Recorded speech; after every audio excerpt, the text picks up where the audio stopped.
This is The Ramsey Show. You can be intentional about your character. You can have money and a career. You are the hero in your story.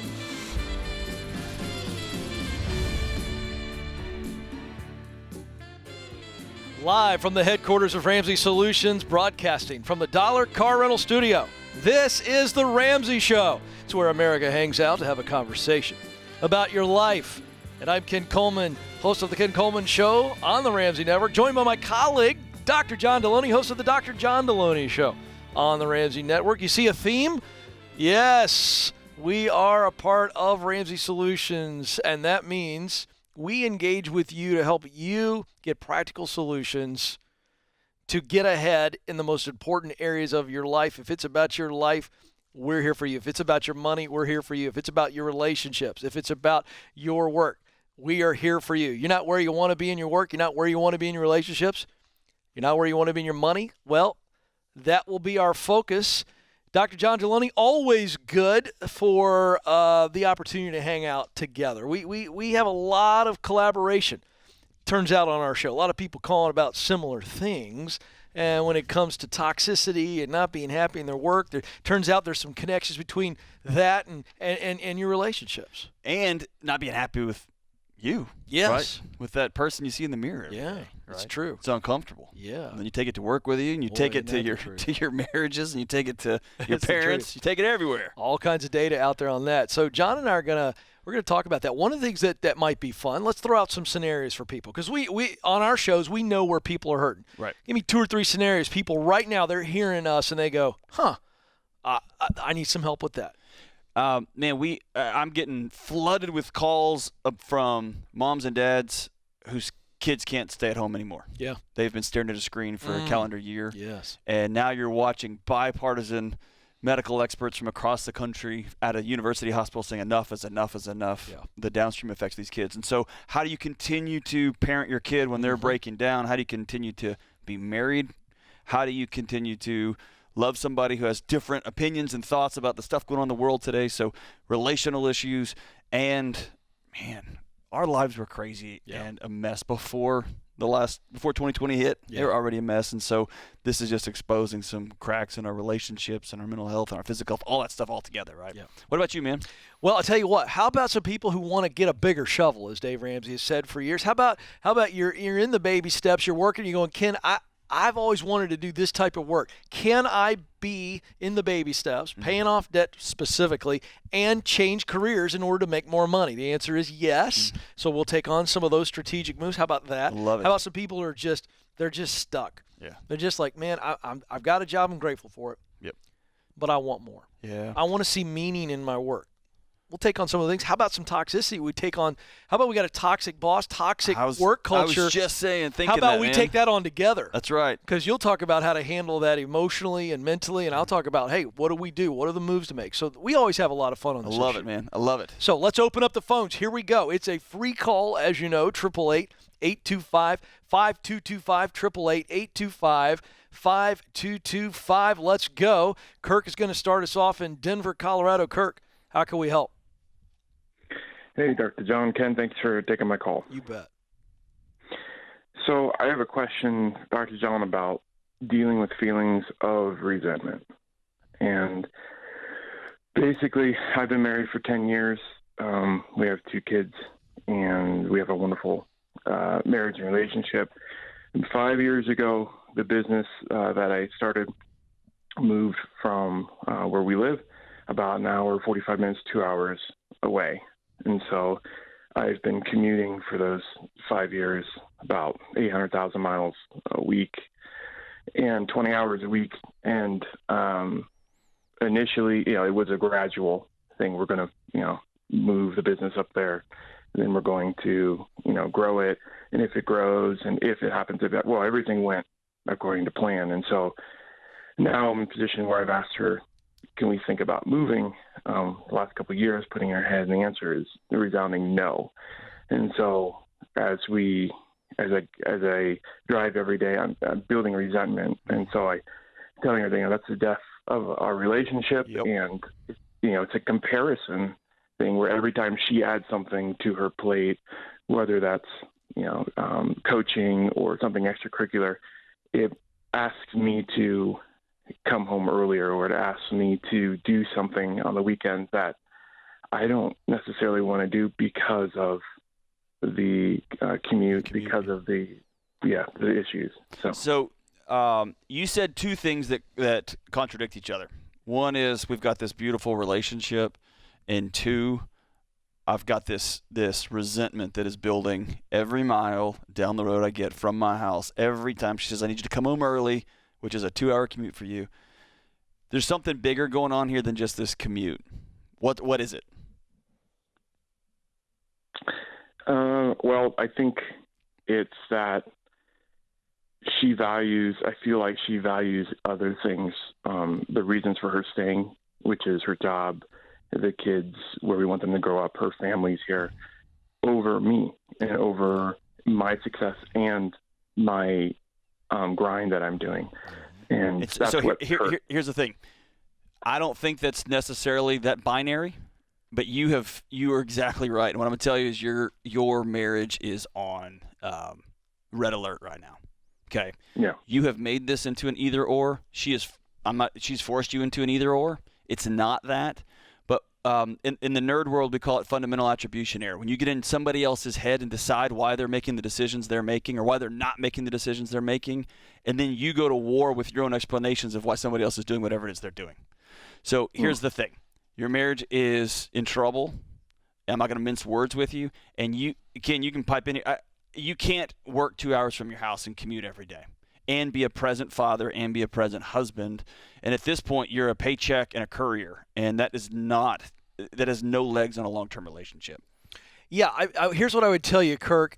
You need to figure out what your professional options are that might make this better. And to what John said, you are projecting some real feelings that you're having onto her. And I think you got to sit down and say, here's what I'm feeling, and let her say, well, that's not true. But have you considered that when you ask her to move and uproot to be closer to your work, that you are asking her to do some things that she's afraid of? Right. And so she has some very real feelings on the other side of this reality. So one reality is this makes it better for you and your life easier, but that same suggestion makes her feel like, oh, I don't want to do that. And instead of, hey, we got to be a big boy. And I'm going to tell you, you need to be the leader here. You need to be the person who puts your feelings aside for a moment and gets some facts. Hey, Kirk, let me ask you this.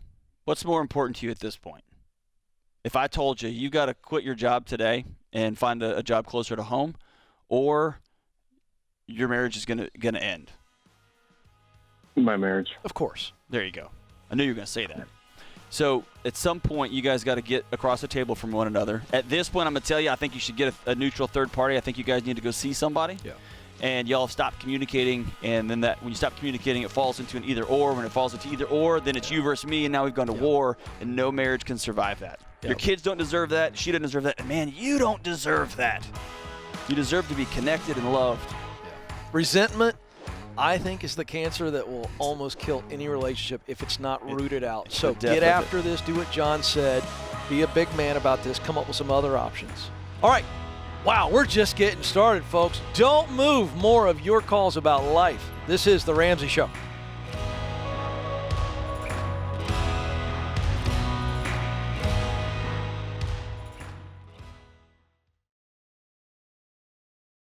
What makes our show unique is that we genuinely care about our listeners. We're intentional about choosing the best advertisers to recommend.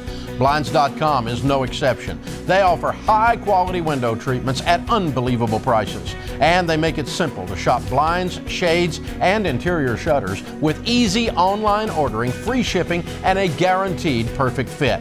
Go to Blinds.com and take advantage of this week's special savings.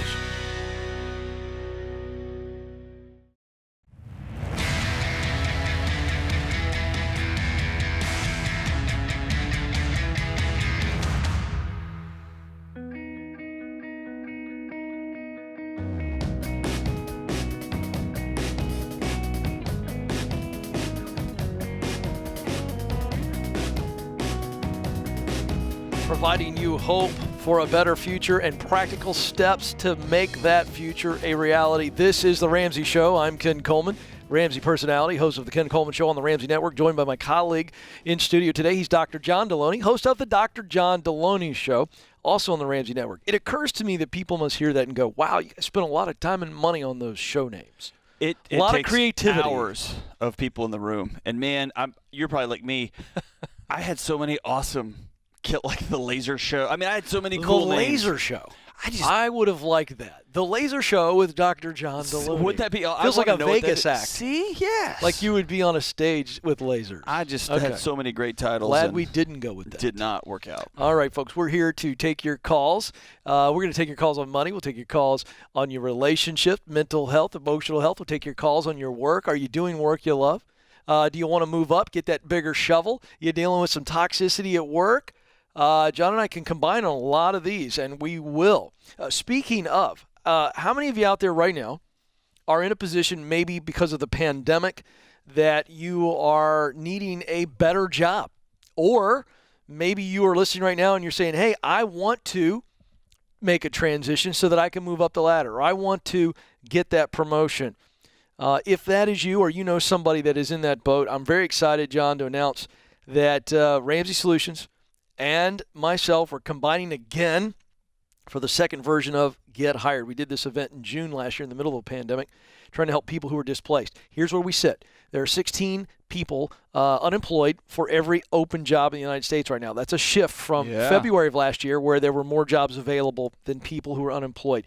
So we are relaunching. We're bringing it back for a second spectacular night, April the 27th, 8 Eastern, 7 Central Time. I'll be live here with a small and really fun, vibrant crowd here at Ramsey Solutions headquarters, and we'll be beaming this all around the world. Tickets start at $20.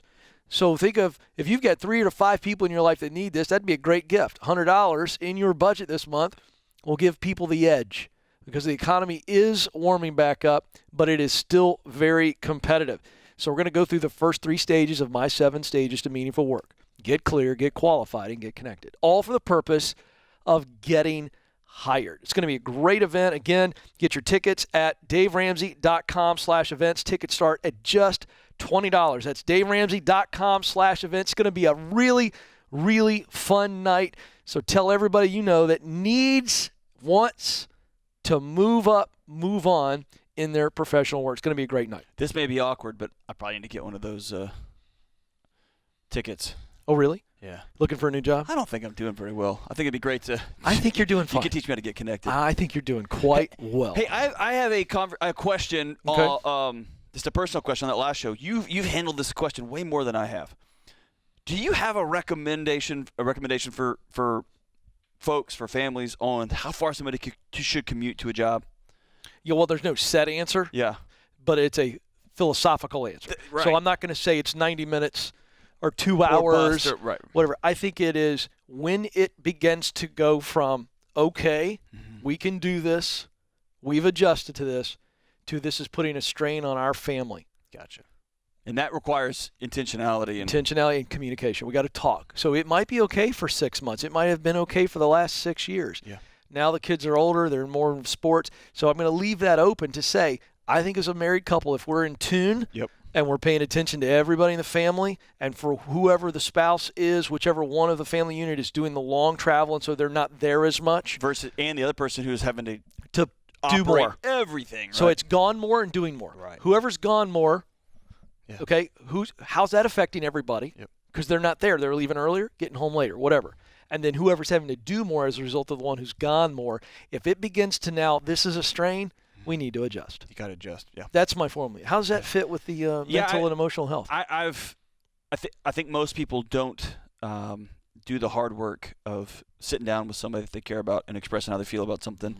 I think we avoid hard conversations for so long that you just keep getting in the car and driving. And I think most of us don't actually know what it is that frustrates us, what it is that's driving us, what feelings we're actually having about stuff. Right. And so I get home and I'm frustrated at my kids, or I'm frustrated at this, or actually I'm frustrated that I miss folks, and I've been driving for 45 minutes. You make a very good point, and I want to add to my answer because you just addressed something. It's not just the strain on everybody else, but if your heart's hurting too much. That's it, right? That's what you just described. Because eventually that's going to come out the way you described. You're angry at the world and yourself, and eventually I think you're angry at yourself. Right. My heart's hurting. I'm doing this to me. You know, I got to that point. I'll tell you early on when I did the first version of the Ken Coleman Show back in Atlanta, I was on a local radio station Monday through Friday, and I was doing the 5 to 7 p.m. slot while the kids were 3. I had 3 kids under 3. Wow. Well, you know this. Yeah. It was 45 minutes away. I got home at 7:55, maybe 8 o'clock. You've missed it all. They're already upstairs. Yeah. Stacy was getting them out of the bath. Yeah. One was asleep. And I got to tell you, after 6 months of that, my heart was hurting. Those are the magic moments. You don't get those back. Yeah, right? So I went to the station general manager. I said, would you be open to me moving from 5 to 7 to 3 to 5? Mm-hmm. And thankfully they were. That's cool. And you want to talk about a game changer. Yeah.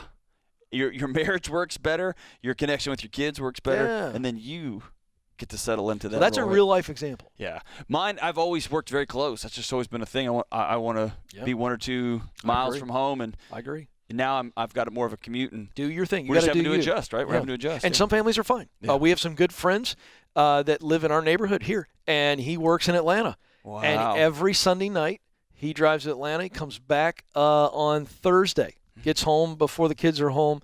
So late Thursday afternoon. It's working right now. I talked to him the other day. I said, how's your heart? He goes, we're good, man. We're good. So if, some people can do it. Right. But when your heart hurts or there's a strain, that's when you know we got to make a change. That's right. Love it. 888-825-5225 is the number. 888-825-5225. Max is joining us in the Big Apple, New York City, New York. Max, how can we help? Hey, guys. How are you today? Well, we're having a blast. How can we help you? All right. So I recently just got married last year. My wife and I were 27 years old. We both worked. And we've been renting in Manhattan for about 5 years now. And I'm sure as you guys know, you pay an arm and a leg for rent in Manhattan. So, we started talking about purchasing a home, and we make pretty decent money together. We have a nice chunk of savings combined. And we're just kind of lost as far as how much house can we afford. What's your income? Tell me your take home, best as you can tell me. Our take home, it's tough because everything gets taken out automatically. We do like $210 combined gross.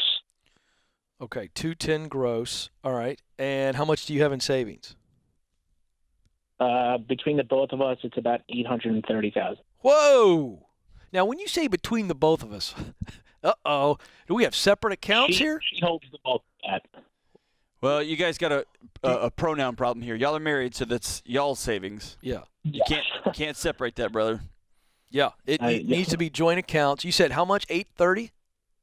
About $830. Okay, not after the market today. Gotcha. $830,000. Okay, and what are you looking at from a house standpoint? What have you guys have been out looking? You've either been on websites or you've gone out maybe and seen a few homes. What are you thinking price-wise? What are you thinking? We're looking anywhere from, I would say, $1 million to 1.2. But my wife is under, the notion that, she doesn't want to start her home. She wants to just be in the big house and call it a day. And I'm looking more for, let's cut it back by a couple $100,000. Let's grow our family and start. And, we could always move up if things go well for us. All right, well, we got to handle this real quick. I'm going to let John address that real quick, the communication piece. Here's what we teach at Ramsey Solutions, okay? That you need to, the amount of house you can afford and should afford is 25% of your take-home pay. But now you've got $830,000 in the bank. Do you have any debt, yes or no? No. Okay, great. Then there you go. You got a huge down payment. You guys can get house, but I would still be conservative. 25% of your take-home pay. John? And sit down and don't let this deal be a deal breaker between we want the big fancy house and the starter house. Y'all sit down and have an honest conversation with one another about what you're trying to do. I'd much rather see a young couple like y'all be out of debt, buy a house you can afford and have no payments. You got a big down payment you can dump on there and then grow your family over time. Move up in house as the market allows. Yeah. Get on the same page. You guys are in great shape. Congratulations. Big down payment. Be conservative, then grow. All right, don't move. More of your calls coming up. This is The Ramsey Show.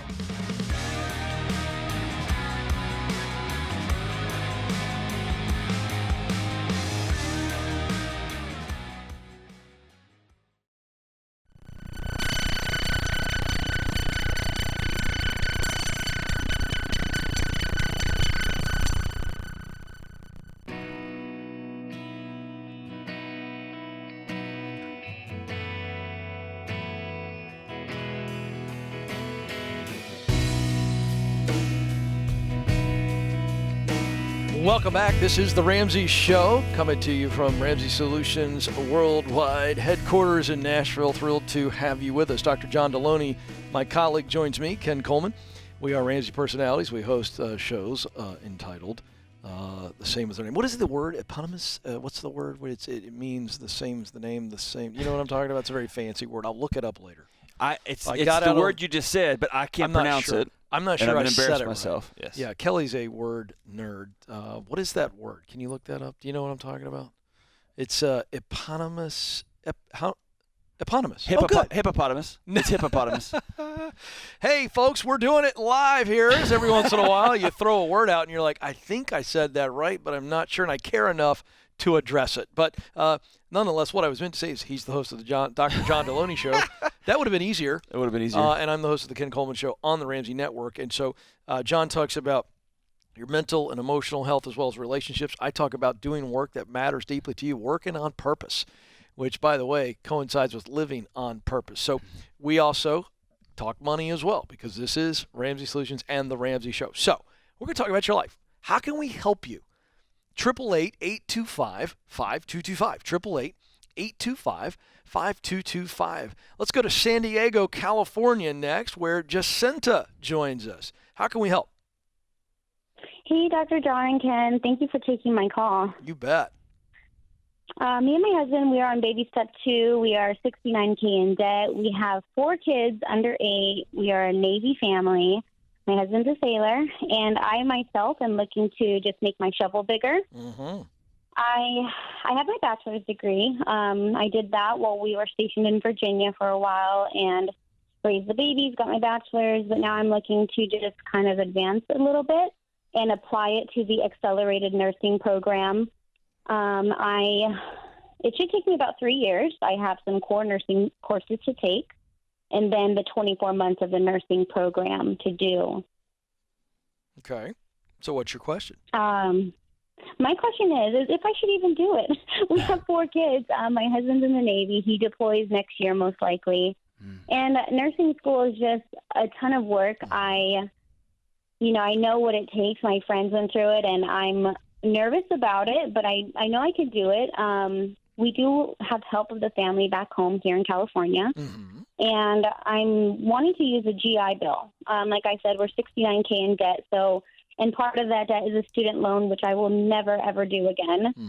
I'm not even thinking about that. So thinking the GI Bill might help us a ton with that. Of course it will. And then go ahead. Well, here's the deal. Do you want to do this? Yeah, you don't want to. When somebody calls up and asks you this question, I can give you thoughts. But when someone says, should I do it? That means you've already got a thought. You've already got your answer. You might have 2 answers. You might have a head answer, and you might have a heart answer. What do you have? One answer? Do you have a head answer and a heart answer? And what is the answer? What is your answer? Well, to be honest, I want to just make my shovel bigger because being a stay-at-home mom, I work at Target right now. I make $15 an hour. Mm-hmm. I'm getting minimal hours, maybe 20, 25. Yeah. And I want to do better for myself. I've been a mom. My kids are all under 8. I've been a Navy wife. I want to kind of put myself first. My head goal is to be director of nursing, and I know that's going to take some time. Okay, hold on. So here's the deal. You want to be director of nursing. This isn't just a job for you. You gave me just a job. I want to make more money. I want a bigger shovel. I want to do this, and this for my family. That was the answer you just gave me. But I want to know the hard answer. When you choose nursing, I think you chose it for a specific reason. And when you say things like, I want to be a director of nursing, I want to lead other nurses, is essentially what you're saying. There's a why behind that. Tell me the why. To make more money. Okay, so it is just a job. It is just a job. This isn't work that you're deeply passionate about. You don't have a deep desire to be a nurse. This is not something you've always wondered about. Yes or no? Yeah, but I've never really got to explore what I'm passionate about. I mean, I've worked a little part-time job. And I don't really know. I'm more of a mom, and that's kind of been my main passion. I think you do know. Let's take nursing out for a second. Let's take all the things. You've just really done a great job of laying out all the things you got to do and why you would do it. And there's a good economic case that you've made. But here's what I want to know. I want you to suspend your brain just for a few seconds. If you knew you could not fail, you didn't have to worry about childcare, kids. It was just this fun work adventure. everybody was fine in the family, everybody was taken care of, and you could go do this work, and you didn't have to commit to it for the rest of your life, but it was going to make you more money and you were going to be successful at it, what would you try? I know I want to do something in the medical field, but you're right. Nursing, I don't know if I can do the hands-on with the patients. I've been a CNA, and that kind of So here's the deal. I'm going to push you a little bit. That love. So I'm going to push you because you're really doing great. Your heart's starting to reveal the answer. What would you do in the medical field? Forget about title. Forget about how possible it is. What would you do? Big fun adventure. Ken and John get to put me on it. What would you do in the medical field? Hands-on. Go. Say it. I would be director of nursing. I would do it. I want to do that. Okay. Well, should you want a leadership role? I want a leadership role. Yeah, I want to do the hiring part. I want to do the office all work. right. HR I want stuff. to work in a hospital. I want to work with, people that help. But in order to get them to help, you have to hire them. You have to direct them in the right place and lead them. And I want to be on that part of the end of that. So here's the deal. We got all the way around, came back to it, and you just blurted it out. I want to be in the medical field. I want to be hands-on, but you're more not the medicine, but you're about the people. Right. Yeah. Right. Great. So here's the deal. Yeah, you got to become a nurse in order to eventually hire and lead nurses. So the answer is yes, but here's what I don't want you to feel the pressure to do. You don't have to do it right this second. Right. Maybe the question with you and your husband tonight over dinner or a date on the weekend, John, I want you to jump into this, is when is the right time to do this with the kiddos? You do have the child care. It feels like you've gone through a lot of these things. You do have the GI Bill, which is huge for you. And you can start to make progress now. But I would just make absolutely sure when is the right time to do this. But my answer is your answer, which is yes, you should do this.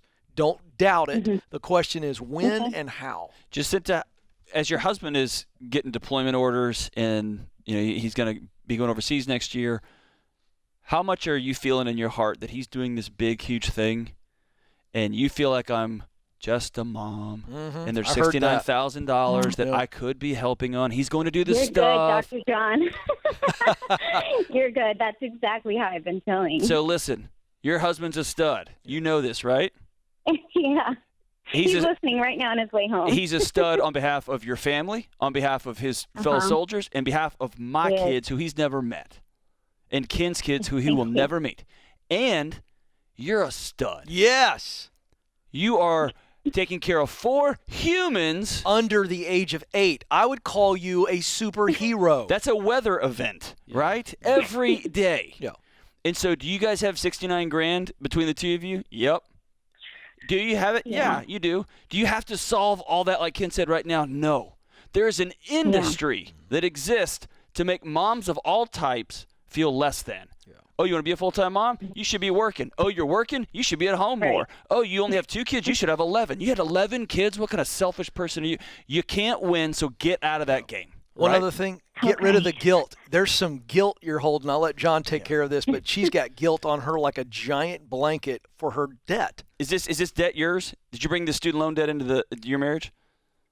Yes, I did. And another one is his Type R. He has a sports car that I'm like, sell your car. But then I feel like maybe he deserves it, but then it would help us. That's our lowest. Oh, he's listening right now. You just dropped that was very well played. Well played. Yes, you should sell the car. Soldier, sell the car. Sell the car. Yeah. But listen. He married you because he loves you. You're a great mom. You're a great soldier's wife. We need you as much as we need him. Put the guilt down. Y'all come up with a plan together to pay this debt off over time. I don't think 4 kids and a deployment is a great time to go back to grad school. It's going to be a wild ride. Doesn't mean you can't do it, but it's going to be busy. Hang on, Jacinta. Kelly, let's give them a free trial to Ramsey Plus. You two need to get together, get into Ramsey Plus, and get together on the process of financial peace and get that baby step working. Work those baby steps and get out of debt and get on the same page with your vision. Before you know it, that $69,000 is gone. And you guys are doing what you want to do. Sell the car. Sell the car. Ramsey Show continues in just a moment.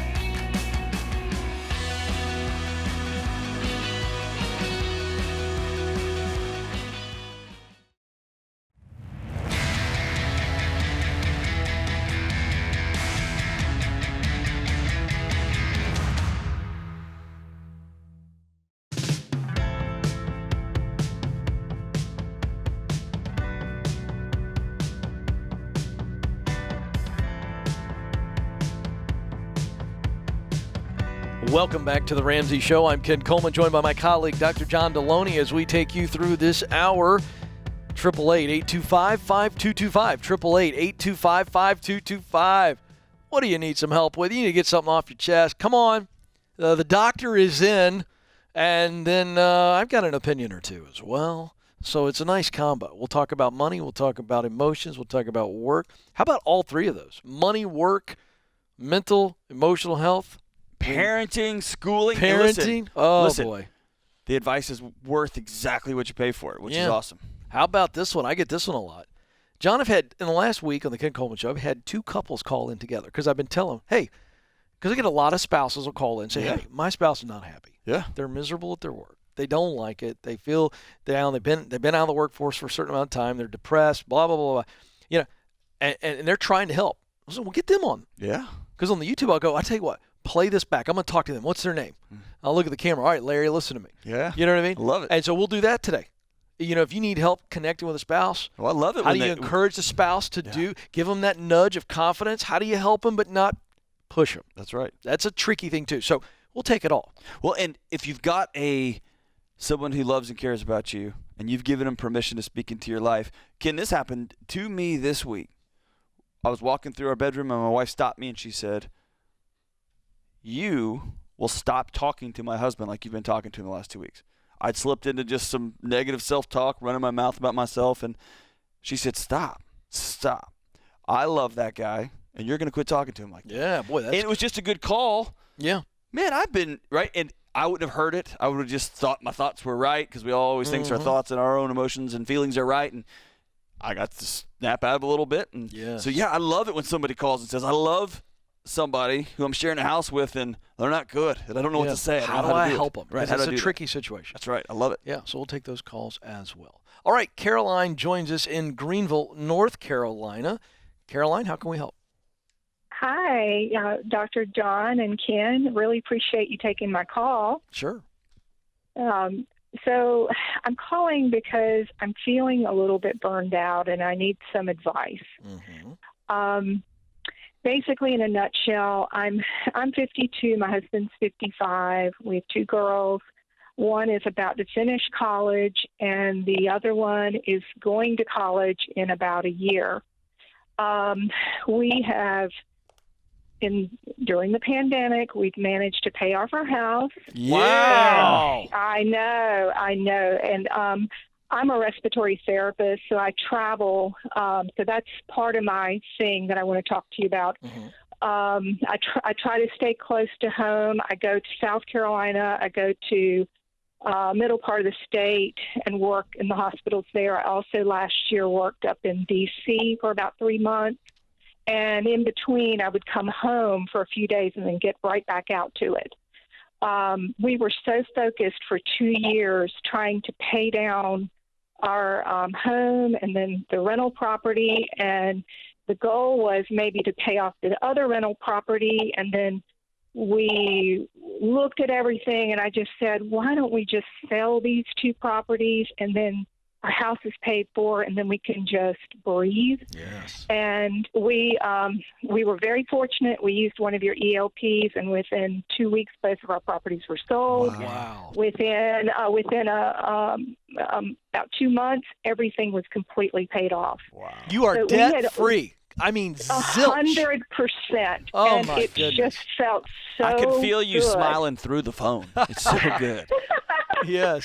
Yeah, that happened in October. And, we've worked really hard just paying that down. So basically we paid $80,000 down. We were working on the next $80,000. And, so basically in 2 years we paid about $160,000. Awesome. And that allowed us to, by selling those two proproperties, the house was completely paid So what's for. causing you to feel like you may be burning out? What's going on? So we have really, I have to tell you, your budget app, I just can't say enough about it.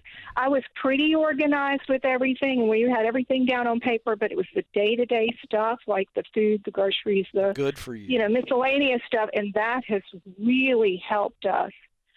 So anyway, that really just kind of, ramped it up. So now everything on paper looks good. We seem to be good. But Caroline, you working started back and off the forth. call. Caroline, listen to me. I'm trying to get you, and I feel like you might be dodging this a little bit. Why do you feel like you might be burning out? I'll tell you what it is. I'll tell you what it is. So I love being home, but I also love the money that I'm making. Yep. And my family loves it too. Yeah, sure. So I'll just tell you in a nutshell. So I know what it is. Can I working- guess? Can I guess what it is? Caroline, I'm trying to help you because we got to get to this. I think your heart's hurting really bad. All this travel. You love the job. You love the work. I'm tired. You're I'm Well, tired. you're emotionally tired, John. I think her heart is just spent. And can I put something else on top of you?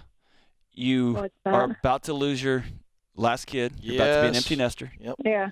You Yeah. just cleared this major hurdle, and this is That's your it. other daughter's about to be gone from college, and Yep. And all this transition is just whirling and twirling in your soul and your home and your husband's heart and soul everywhere. I have a question, Caroline. I'll tell you. Can I tell you something real quick? Really fast. Real So- fast. Okay, so I work 3 months doing a contract. Yeah. I can take off time, and I just haven't. Do it. And Caroline, I all right, you told me. planned a trip in July. Caroline, listen So to me. I'm thinking- Caroline, Yeah. listen to me. I got a question for you. Can you afford to quit this job right now in this season of life? It's a yes or no answer. Yes, Then do it. yes. Then do we it. have almost 400,000. Caroline, And quit. You have Okay. a limited amount of time with your last baby before she goes off to college. John nailed it. And that's what your heart is telling you to do. Your brain's going, well, you got a really good job. You make really good money, and we got lots of toys, and we actually can buy more toys. We can do a lot of things now. Yeah. We've been sacrificed for so long. I don't know what to do. I don't know what to do. I don't know what to do. Let me tell you what you need to do. You need to listen to your heart. And Caroline, your heart's telling you to quit, take some time off. Take a break. Yes. Listen, once need to baby take a flies, once the last baby flies out of the nest, then Yeah. you can think about re-entering and doing something that's Yeah. close to home. But You Caroline, can do something even bigger than that. You and your husband can say, yeah, it's just you and me, babe. Now what? Yeah, that's right. We're a little over halfway done here because y'all are both going to live to be 110. Yep. We're a little over halfway. What do we want this to look like? What kind of work we want to do? Do we want to go back to traveling? Yeah. Yep. But you guys have gazelle sprinted, and if that gazelle keeps sprinting Yeah. and sprinting, the lions don't catch him. He just dies of a heart attack. Mm-hmm. Yeah, exactly. So Exactly. That's right. take a breath. And that's what I'm seeing in my patients, my population. And that's what I was kind of like, oh my gosh, Yeah. I have got to slow You down a need little to. bit. Well, you Yeah. called because Yeah. you were looking for permission. John, she was looking for permission. I've had this call Granted. 1,000 times Yes. on my show, and I'm just going to tell you, Granted. permission granted. Your husband may miss the paycheck. He's going to love getting his girlfriend back. He might be a little irritating when she tells him to pick up his socks, but that's good for him. That's fantastic. Because she's been in and out. And this is right. going to not just – it's not – this really – I'm not so much worried about her being physically tired, John. I'm worried about the emotional because there's a lot of emotional capital calories spent trying to get out of debt and sacrificing. And especially in a job that's all about secondary traumatic stress Serving where other you are living in the pain of other people for a profession, right? Absolutely. That wears you out. You can take some time to get well, go for walks, be with your daughter, absorb that last time, help your other daughter transition from college to a new place. I'd set you know what I think she needs to do? Caroline, I think you need to set some fun new things. I think you need to announce your resignation to at least your family tonight and then do it the right way, which I know you will. You'll be classy and leave well. But, John, I think she needs a standing nail appointment or standing something day spa with the last daughter. She's going to create something an with the daughter. event at her breakfast with my daughter. Love it. And she's going to tell her, I know you don't want to go. I'm your mom. You have to. It's the last semester before you go. We are hanging out every Monday. That's just going to be what that is. And it's going to be great. Oh, I love that. Caroline, you're a rock star. Congrats Good to for you you. and your husband. You are debt-free. So cool. So now you can live and give like no one else. Awesome stuff. Hey, I want to thank our producer, James Childs, our associate producer, Kelly Daniel, and my colleague, Dr. John Deloney. But most of all, we want to thank you, America. This is your show. This is The Ramsey Show.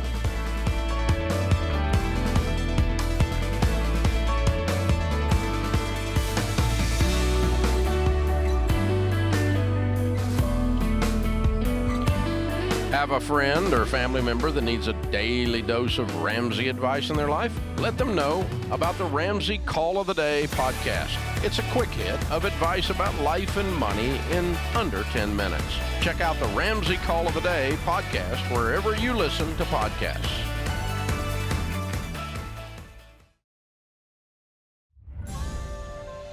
This is The Ramsey Show. You can be intentional about your character. You can have money and a career. You are the hero in your story.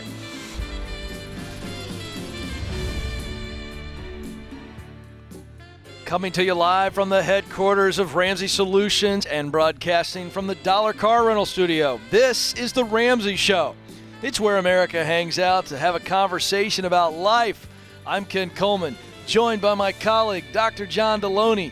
We are taking you through this hour as we answer one caller at a time, giving hope and practical steps to get where you want to be, whether it is in your money, it is in your work, your pursuit of purpose, in your relationships, in your emotional, mental health.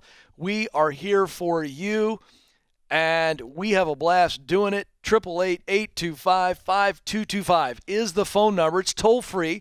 Jump in, 888-825-5225. John, as I was saying right before we came on, the only thing missing right now on this giant desk is a plate of barbecue. Barbecue. All manner of meats would be outstanding. And sides. I think that's what this was missing. But other than that, we're ready to go. We have all the ingredients. Just barbecue. Donuts would be good, too. You like donuts? They're not good for you, but I love them. Yeah. I love them. All right. We'll see what we can But yeah, do. barbecue would be excellent. Yeah, we'll talk to the production team. We're looking see if at we you. Can get a platter looking of at you, production team. barbecue and then a side of donuts for Dr. John Deloney. I'm not eating donuts, man. No, I'd I'll fall asleep right Yep. in the middle of the show. Boom, forehead down. That's how you know you're getting old, when food just I'm out. Yeah, you know you're old when carbs threaten your consciousness. It's like, oh boy. And it's a multi-day event. Yes. I finished a no sugar challenge, Ken. Yeah, a couple days ago. Really? I partnered with a Navy SEAL. I was having to text him every day. Not a good idea. Not a good idea. And Real people shouldn't partner with Navy SEALs. If I missed SEAls. a day, the punishment was going to be brutal. So I made it. My life philosophy is don't ever fall off a wagon, but occasionally you got to park the wagon and step off of it. How soon after the challenge was over did you get sugar? I made myself go 2 days. So 2 extra days. And then I went for it. And here's the thing. What was the moment? What was the thing you cheated with? I did a speech for a group here, and they gave me like a fishbowl-sized bowl of gummy candy and marshmallow products of all sorts. And it's my okay. sweet spot, as you would say. Yeah, not where I would have gone with it, but that was you went in Rome. They gave you a bowl. They gave you a bowl of and as I was eating sugar. it, yeah, I thought this isn't just going to cost me today Yeah. and tonight. It's going to be a multi-day affair because I'm old. It is true. I'm old. It is true. Well, you're not. Got to take care of your body. You're no mature. donuts, just barbecue would be awesome. Yes. All right. Well, I'm sufficiently hungry. Let's go help some people. Let's go to Ben, who joins us in Pittsburgh, Pennsylvania. Ben, how can we help? Hi, gentlemen. Thank you so much for taking my call. You bet. Well, my question is this. I'm 27 years old. I live at home still. I'm on baby step 2. The only debt that I have is my college loans. How much is that? It's about $35,000. It's kind of a sticky situation. I was at another university before I transferred to the university that I graduated with. And after graduating from there, I received a letter from the Federal Trade Commission that there was a lawsuit for fraud. So it's kind of being investigated right now. But strangely enough, that's not actually my main reason for calling. Okay. My main reason for calling is I've always been close with my family.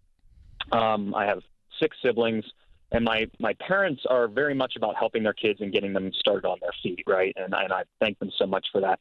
However, lately I've been butting heads with my father in the sense of moving out and getting on my own. I've brought up the idea of renting multiple times to him, and him being a renter himself and has also had tenants in houses that he does own.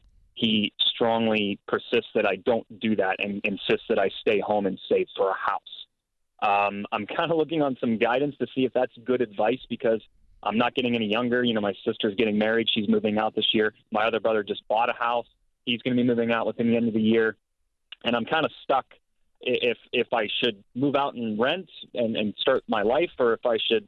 Ben, what do you do for a living, brother? I work in IT for a university here close to Pittsburgh. What do you make a year? Right now I'm making $51,000 a year. Yeah, move out tomorrow. Yeah. Okay. I'm going to say this as nicely as I can because I trust you that your dad's a good man, and I love that you are connected as you are to your family. You're a 27-year-old man making $51,000 a year. Your dad doesn't get a vote. And if you still owe $35,000 of student loans, you're not in a position to buy a house. And you need to get your debt paid off and then get a down payment saved up and get an emergency fund saved up, which you can go buy a cheap one-bedroom apartment, start having a life, start differentiating yourself from your family. It doesn't mean you don't love them, doesn't mean you're not connected to them, but that means that they're not making decisions for you because you're a 27-year-old man. And then you're going to be in a position to buy a house down the road. You're not financially ready for that. Right. And that's the point that I brought up to him I'm like, I could get married next year. I could have another job and move.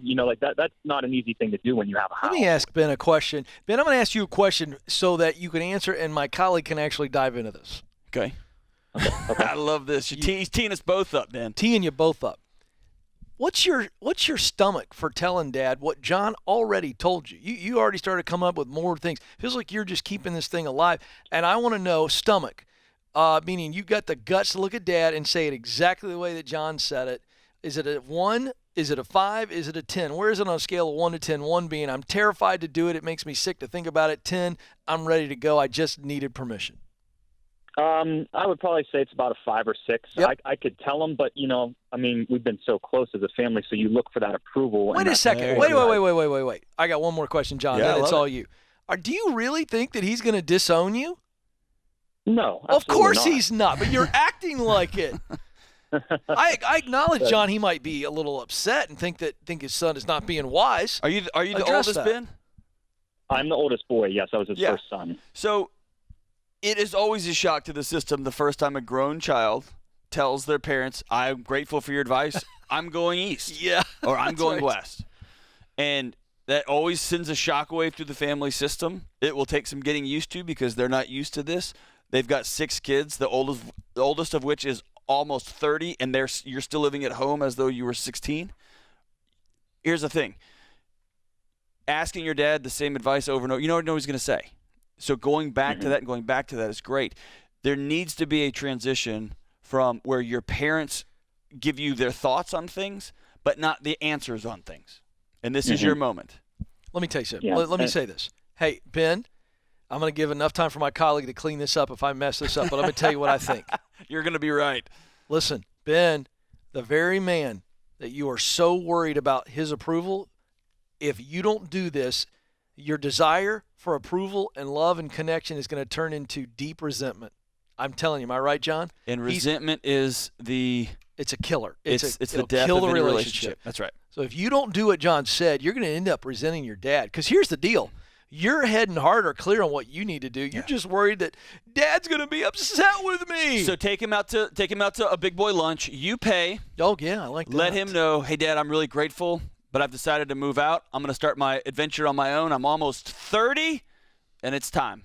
I'm so grateful for your help up until now, but it's time for me to move on. Yep. This is The Ramsey Show. We'll be right back.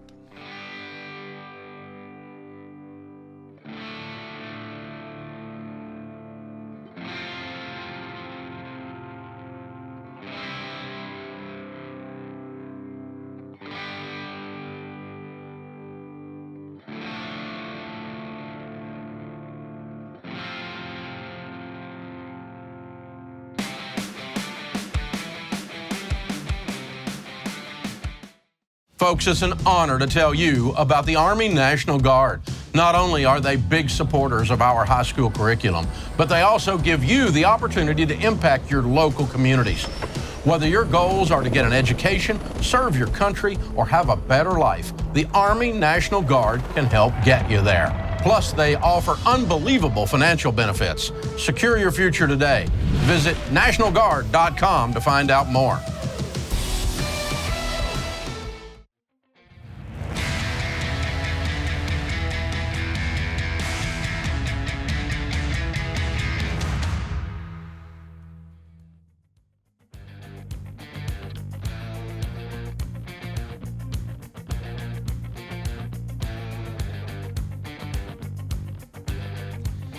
Ramsey Show continues. I'm Ken Coleman, joined by my colleague, Dr. John Deloney, and we are thrilled to have you with us, taking your calls about life, whether it's money, whether it is, hey, I'm not happy in my work, I want to get a bigger shovel, I want to do more, I want to work on purpose, or hey, I've got some mental, emotional stuff, I got some relationship stuff, got some kids stuff, got some spouse stuff, whatever it is, John and I are here to help. 888-825-5225, 888-825-5225. We consider what we do work that matters. And to that note, before we get back to the phones, I want to let you know that at Ramsey Solutions, we're all about transforming lives. And we want to get more people to help us do this. Imagine being a part of disrupting the toxic culture, whether it be the money culture, the work culture, the relationship culture. You can be a part of it. We want to disrupt the toxicity in this world with hope and practical solutions. That's why at Ramsey Solutions, we have 1,000 people working together to create digital products and services to help people transform their lives. And if you would like to join us on that crusade, we are on the hunt for many software engineers with expertise in Ruby on Rails, Java, C#, and front-end technologies. Or if you're a UX designer, SEO, and content marketing specialist, we'd love to talk with you. Find out about all of the available jobs by texting the phrase "work that matters." No spaces there. Text the phrase "work that matters" to 33789. That's 33789. Text "work that matters" to 33789 to find out about all of our open opportunities. All right, to the phones we go. 888-825-5225. Atlanta, Georgia is where Adam joins us. Adam, how can we help? Hey, guys.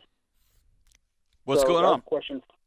Got a question for John. Fellow Texan here, but obviously we're down in Atlanta. Hey, we got to spread the love everywhere, right? I'm in Nashville, so Yep. what's up?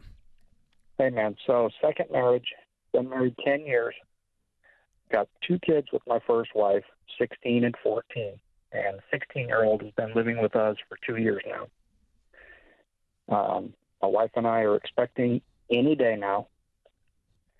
And so my 16-year-old is, we're in family therapy, and he is extremely jealous and depressed, and wants to move out and move home with mom, with the introduction of the baby coming home. So we need some tools that can help us cope with this, and some things that obviously we can give some tools to him as well. But as of right now, I mean, he's really tuning everybody out here. Yeah. So the baby desperately need some help. Adam, the baby's a proxy. What's beneath that? How long has he been struggling? He's been struggling since he moved with us 2 years ago. Why? What precipitated that move? Why did he have to move in with y'all? Expelled from school. Okay. Alcohol and drugs. Yep. At 11, 12, 13 years old, that nobody knew about, and when it happened, he was expelled. So he's 16. He's 16, and does that mean y'all got your divorce was when he was about 6, 5? Yeah, about 3. About 3. Yeah. Okay. Divorced in 2007. He was about 3. His brother was just over 1 year old. Okay. And then when he was 3, he lived with mom and went back and forth and back and forth. Back and forth multiple times a year from Texas to Michigan. Okay. So baby's just the latest, man. He's been living with Who Am I and chaotic systems since he has any recollection. In fact, before he's got recollection, his body has stored this stuff all over the place, this level of trauma and this level of dysfunction. And so what does your therapist say when y'all go to family counseling? What are they recommending? Well, we're kind of pressing the therapist now, because we'll meet without him, and then we meet with him, or he'll meet by himself. But we just haven't seen a lot of progress, because he just repeatedly says that he's depressed, but he never has any clarity to that. Yeah, 16-year-olds, man, that's asking a lot of a 16-year-old to be clear, to be able to unpack emotions, be able to unpack feelings, to be able to unpack hormones, be able to unpack this what did I do to cause this chaos that's been present in my life the last 5, 10, 15 years? That's a tall order. And so the impetus falls on the parents in these moments to do the connecting towards the kid. Do they have to be accountable for their actions? Absolutely. Do they have to have good behavior? Absolutely. They need those boundaries. Those are important. But to sit there and say, hey, you're telling me you're depressed, unpack that for me. That's hard for somebody that hasn't been given those tools over the years. What is your relationship with him like one-on-one? Y'all are out walking somewhere. Y'all going shopping together. You're out fishing together, whatever that looks like. What's your relationship with him like? Typically one-on-one, it's good. We joke around a lot. We go to the gym and we train together. We do stuff here at the house. We do our yard work together, stuff like that. Our relationship is good, but it seems like his bond is shifting more towards mom here in the past, 6, 7, 8, 9 months. It's just increasing. And so it's almost like he puts on a persona where everything is fine. He's always smiling and,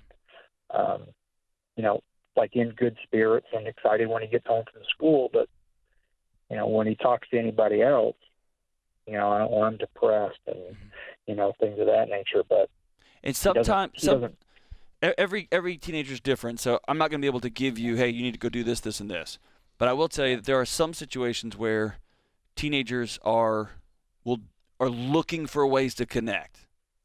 And if him saying, hey, I'm depressed, hey, I'm not doing well, that's what it takes to get the people who love him in his life to stop and look him in the eye and say, hey, how are we doing? Then they'll do that. Or he's actually struggling and does not have the words to put into context how much he's hurting. My guess is it's been going on a long, long time, and he's continuing to look for different behaviors. And so you're right to press your family therapist. You're in the right place. I would be telling you to go do this, to go find a professional. And if you're not getting some concrete things that can help heal that relationship now or to help you connect with him now, then get another therapist. Find somebody who's going to give you some practical tips to help heal this relationship. And, man, if mom's a safe place for him to go, I don't have a problem with him going back to mom's if that's where he needs to be successful right now. Ken, you've got 2 teenage boys. Yeah.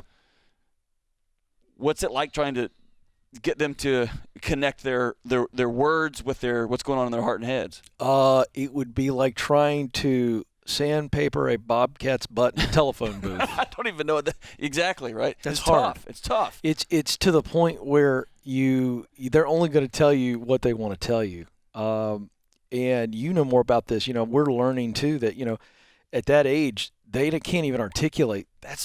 If we think they can because they're 15 or they're 16 and they've got all kinds of words. Right. But then when they have to actually confront their emotions, and then there's this, what are they going to tell mom and dad versus what they'll tell friends? Yep. And I can tell you from our journey that we can never truly predict, although we have learned that there are circumstances and moods and ways that we can get them to a point where they will open up to us. They're still deciding. It's not like we sit down and go, tell us. And there's no great technique. You know that. But it's hard. And I think what I was going to ask you in this situation is I feel for this man. Yeah, it's here. heartbreaking. How do the parents stay healthy? And we're going to break, but maybe something to talk about is at some point, how the parents stay healthy when their kid's not healthy. That's tough. You've got to make that priority numero You uno. have to. You got to be okay with them not being okay. That's right. And that doesn't feel very parental. Right. When we come back, let's talk about some of these words that kids throw around that all right, we'll tee it up. Hit us differently than they may be experiencing in Yeah, real let's life. do that. All right, don't move. Parents, pay attention. Maybe get that teenager to listen in with you right now. I don't know. We'll see what's going to happen. This is The Ramsey Show.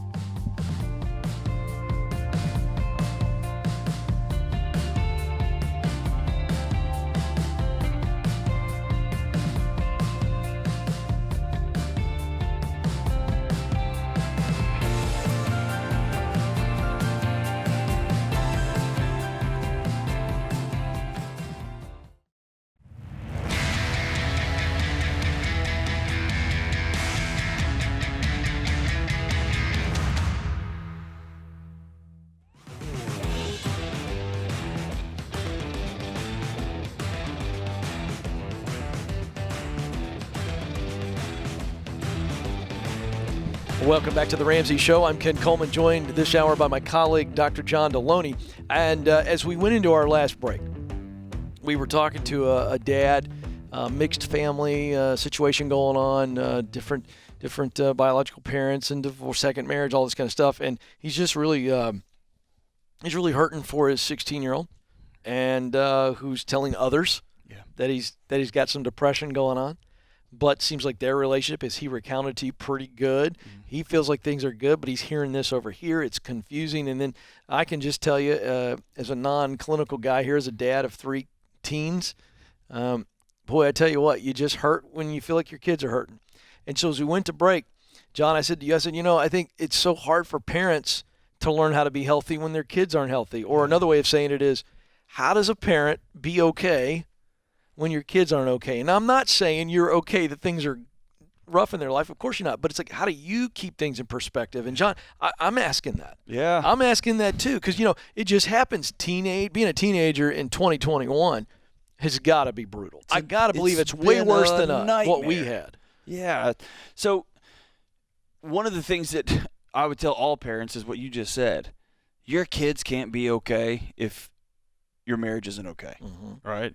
And we often get that mixed around, and so couples will break up into workforce mode, right, to make sure the kids are doing these things, and what gets sacrificed on that altar of our kids are busy and they're doing things and everything's exciting and they're happy is our marriage. And you got to invert that. You and the person you're married to have got to be okay, right? And then and only then can your kids anchor into that solid foundation.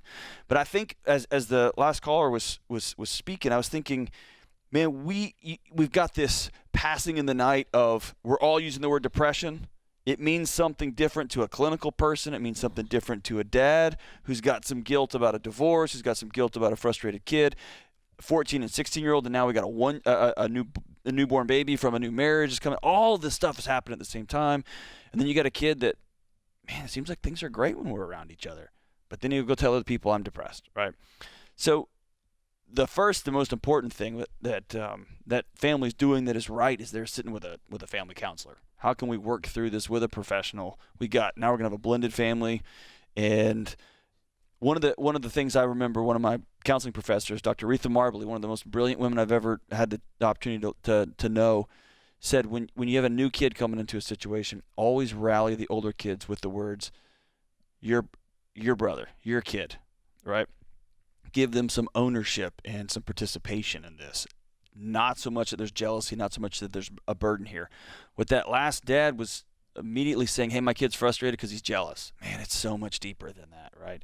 These teenagers are desperate to heal that chaos and that frustration and that burning. Why did my parents get divorced the first time? Why do I have to choose between these two parents? Now you're bringing another kid in. What are you doing? It's 2020, right? Oh, and I'm just going to stare at a screen all day too, right? It's all of that.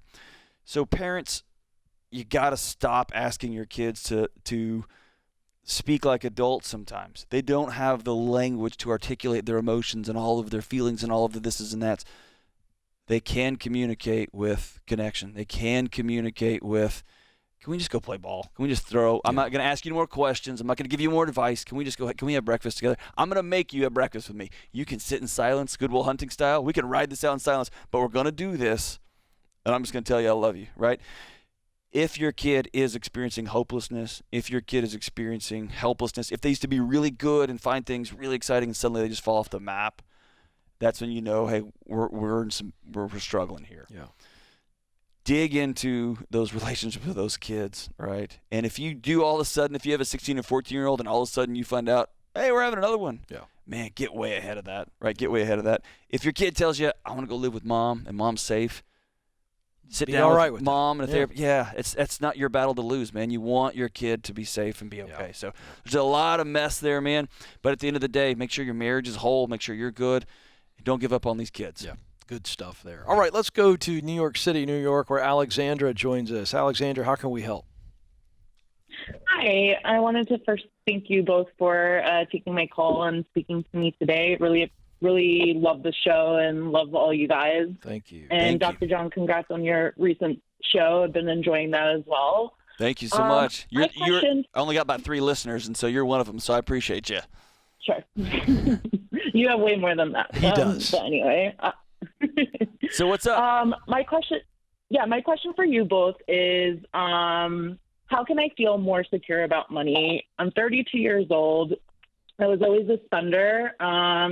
Coming out of college, I was luckily able to not have any debt thanks to father paying for my tuition and really started above where a lot of my peers were, but lived always paycheck to paycheck, moved out on my own with no cushion or savings, and basically spent most of my 20s doing that, and was able to actually reverse that and learn to budget and save up a good chunk of money in my mid to late 20s about 3 years ago, but ended up due to some unforeseen circumstances with a bad apartment where the landlord wasn't able to provide a healthy living environment, made me use a chunk of that to move, and living on my own, I just spent all my feelings away just because I ended up going through like a depression of some sort. I really used the money I had saved up and it ran out before I knew it and fell back into that paycheck to paycheck cycle. Since then, I've worked with a therapist and I feel like my mental health has improved, but it wasn't until a year ago when the pandemic hit that I feel it was the worst and best thing that could have happened to me. Worst case scenario happened with work-life balance, lines have blurred, but it really got me to focus on my finances. I got furloughed temporarily for 3 months starting in April, so was able to save a lot of my unemployment up until then. And coming back from work in July, I was really able to make a decision to move out of New York City. Alexandra, Yeah. we only got about 2 minutes before we got a commercial break. Sure. And your question is, how can I feel more secure about money? So do you have any debt? I know you were debt-free coming out of college. Have you acquired debt, or are you still debt-free? I have $3,000 in debt just from a 0% credit card that I bought a MacBook computer in, All right, so which you I could pay off tomorrow. All right. I have $24,000 in savings. Okay, so here's the deal. Alexandra, here's what you do. You got $24,000 in savings. You're back working, correct? Yes, and I've increased my job since my income increased 50%. Great, so here's the deal. Since November. The way you feel more secure about money is to understand who is in control of your money, and you are in control of your money. Once before, you have saved up a lot of money, you went through a tough season of life, and you spent all of that savings. But now you're on your way back. You got $24,000 in savings. You have figured out how to do this a couple times. So you've got to work our Ramsey Solutions baby steps. And so take $24,000. You need to cut a check tonight. You need to pay it as soon as this phone call is over. And so now you're going to be down to $21,000. You need to pay off that credit card and cancel the credit card. You don't need it. So now all of a sudden you have no debt. And then you are working on, that's baby step one, the debt snowball. Pay off the one debt. Now we're going to work on baby step baby step 3, which is your 3 to 6 months expenses. So what is that amount? Of your salary right now, what is 3 to 6 months of your $25,000. All right, so you're almost You're there. right there, yeah. So now you're almost done with baby step 3. If you want to go to 6 months, I would. Why not? Go ahead and really save. Get really secure. You want more security? Have a bigger emergency fund. We recommend 3 to 6 months. So you're ready. So that's how you feel more secure. You follow the plan. And goodness gracious, I'm so excited. I got the baby steps all mixed up. I know what they are, John, but she's there. Right there. She's at baby step 3. right. Now she's going to save 15%. That's baby step 4 of her income. And now she's a young lady. She's going to be a net worth millionaire if she just keeps on saving. Folks, security comes with a plan. Security doing the comes right thing. with discipline. Keep doing the right Don't small overthink things. it. Just do the right thing, and security comes your way. All right, don't move. More of your calls coming up. This is The Ramsey Show.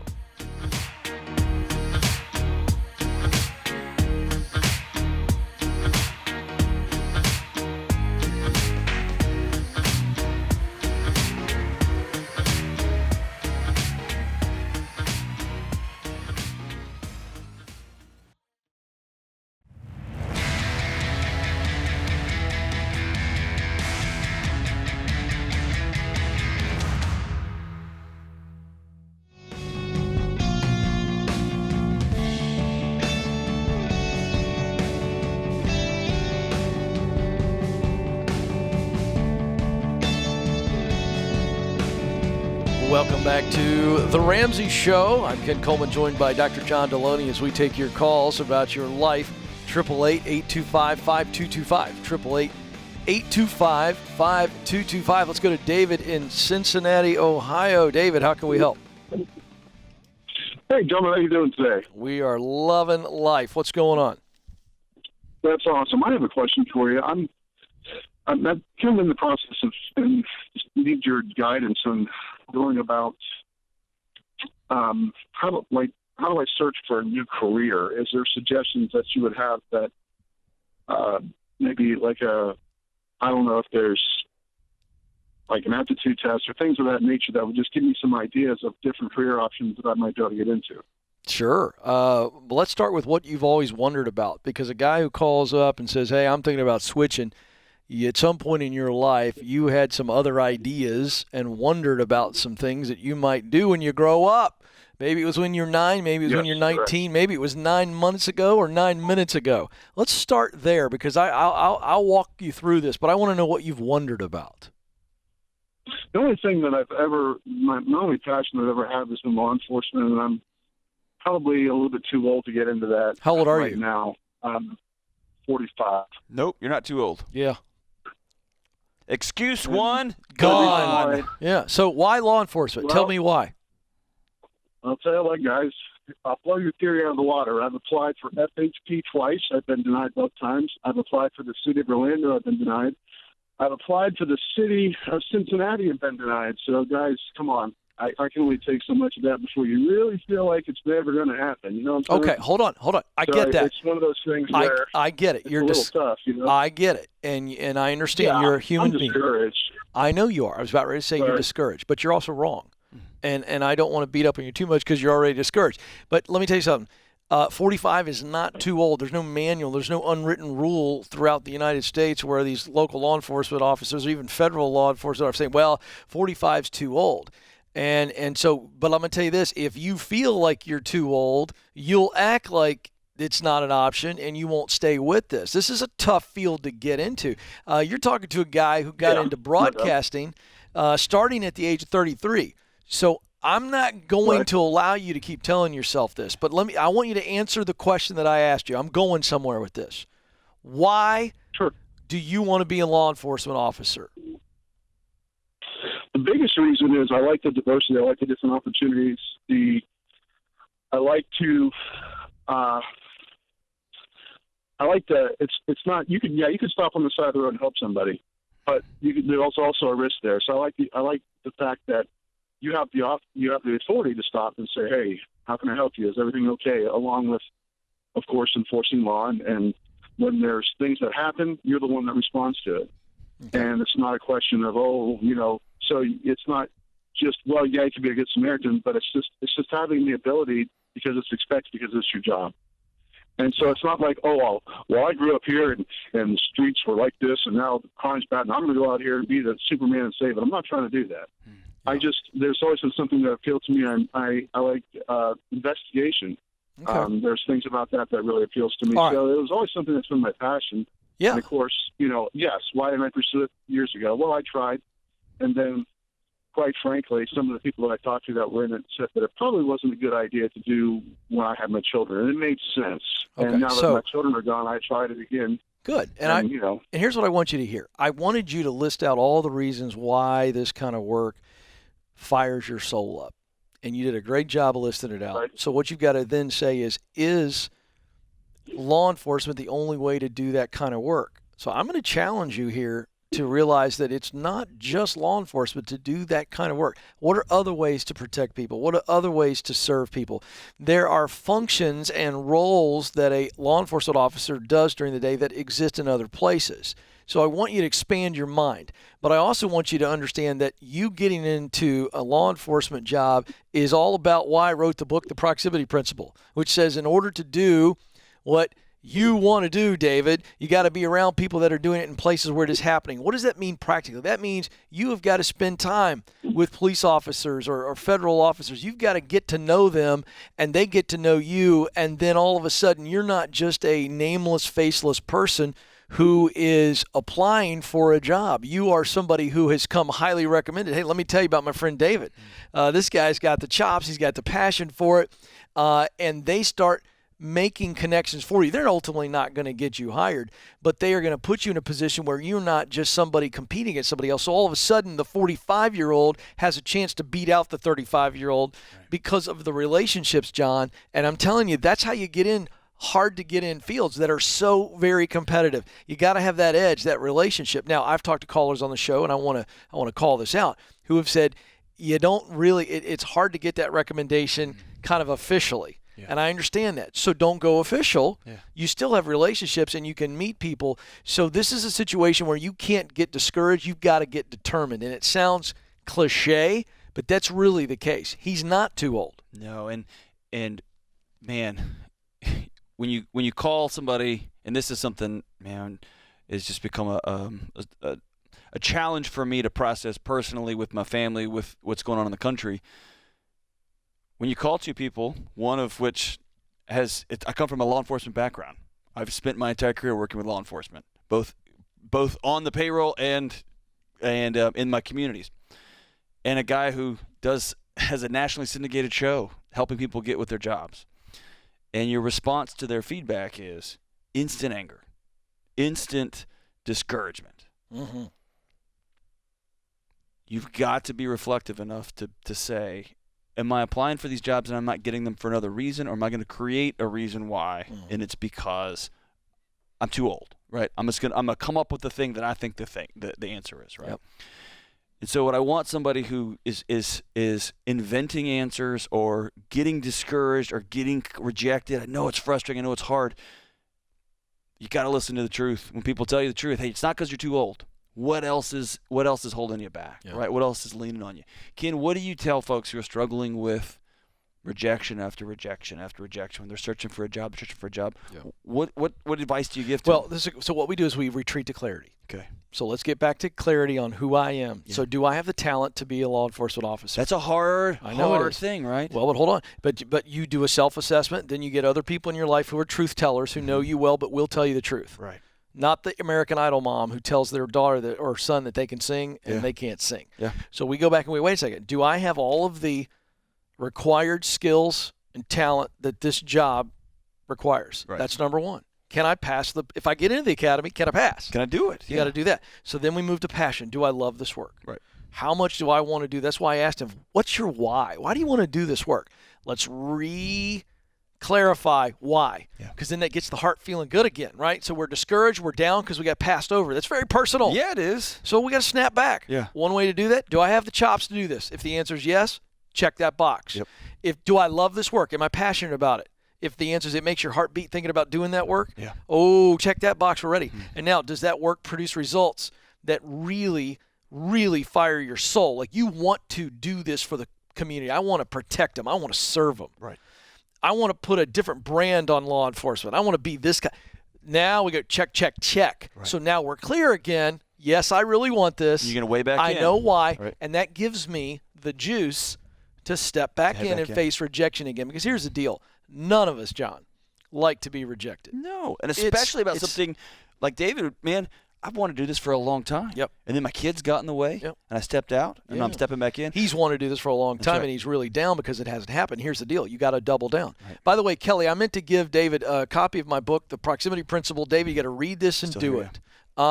Because the reality is that, John, I'm telling you, when the normal resume process isn't turning something for you, will you at least try my process? I know, right? Because it works. And David, I want you to go find a law enforcement friend of yours. Yes. And let him know I've applied to all these places. I'm missing something. Get some feedback. What should I be looking to? Because a lot of times people don't get feedback. Yeah. All right. Hey, I want to thank our producer, James Childs. I want to thank our associate producer, Kelly Daniel. I want to thank my colleague, John Deloney, Dr. John Deloney. Just regular most John of all, is good. America, thank you for listening. This is your show. This is The Ramsey Show.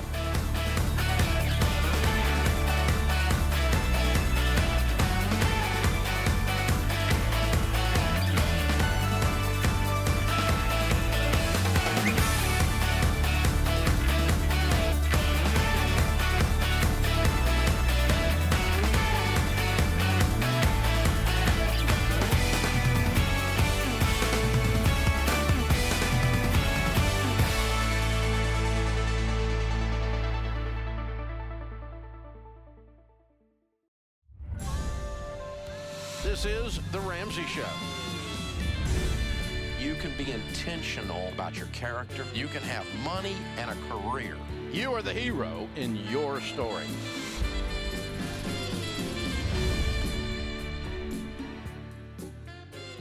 Coming to you live from the headquarters of Ramsey Solutions and broadcasting from the Dollar Car Rental Studio. This is The Ramsey Show. It's where America hangs out to have a conversation about life. I'm Ken Coleman, and I'm joined by my colleague, Dr. John Deloney. We are Ramsey personalities. We both host shows as a part of the Ramsey Network. He hosts the Dr. John Deloney Show, where he'll talk with you, one caller at a time, about your relationships, your mental and emotional health. Parenting's involved in that, all kinds of stuff. Toxicity at work. Hello, you'll deal with some of that. I mean, it's just all over the board. And I, on the Ken Coleman Show, will talk with you about figuring out what you were created to do in your work, increasing your income, moving up the ladder for more impact. That's what we talk about. And we also talk about money as a result of those conversations and, of course, our role here on The Ramsey Show. So, what is your question? How can we help you? 888-825-5225 is the number. 888-825-5225. Let's go to Atlanta, Georgia, where David joins us. David, how can we help? Yes, I was calling. I need to get some term insurance, and I was trying to figure out how much to get. Okay, tell us your situation. How old are you? Tell us about your family situation. I'm 53 and married. I have 2 kids that are in college. Okay, so what do they? Are they? What's their plan? Are they almost out of college? How young are they? What are they planning to do? I've got one that's a junior in college and one that's a freshman in college. Okay. So she'll be graduating like after next year. So. Okay. And what is your income and your wife's income if she is working outside the home? My income is around 160 and hers is about 66. Okay. So call it 220-ish. Is that safe? Right. Yeah. My take on that is, let me ask you this too before I say this. What is your investment situation? Do you have any debt? Let's fill out the rest of the financial picture. I have no debt. I do have a mortgage on the house for $314,000. Mm-hmm. But the house is probably worth like $650,000. Oh wow, fantastic! Yeah, crushing it. Okay, and well, then so I've got in retirement, I've got probably not 900, 560,000. Okay. So at this point, you are not, because of your investment situation, you're not, self-insured. And so what I would recommend, and Dave and recommend too, is 10 times your income. So, you could do that just on you if you wanted to, or your wife. But because term insurance with Xander Insurance is so affordable, to me, I would do the $2 million. $2.5 million if you want to do that. I'd run rates on it on just 10 times your salary as well. And I also think because of your financial situation, I'd look at what it would take to pay off the house, plus take care of your wife and the 2 girls. And again, you're not having to take care of the girls. One of them obviously is a junior, one a freshman.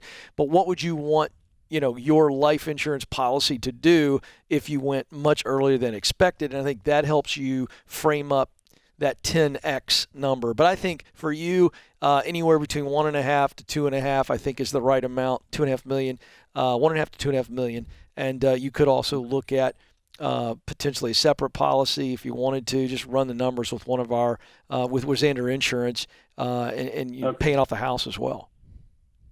Okay, and would you suggest the 15-year or the 20-year? I'm 53, so I didn't know if I needed to do the 20 or the 15. I think 15 because that gets you to 68. But no, do 20 because of the you're healthy right now. Are you healthy? Pretty healthy guy? Yeah, I'm pretty healthy. Yeah. So here's what's great. Every guy I know would answer, I'm pretty healthy. So I don't know if Dave would ever get this detail, but you and I will, so let's do this. Yes. So I did this 2 years ago, David. Okay. I re-upped, okay, and because I was in way better shape than I had been before. Mm-hmm. And I actually, for the week of the test, I went like super clean. Yeah.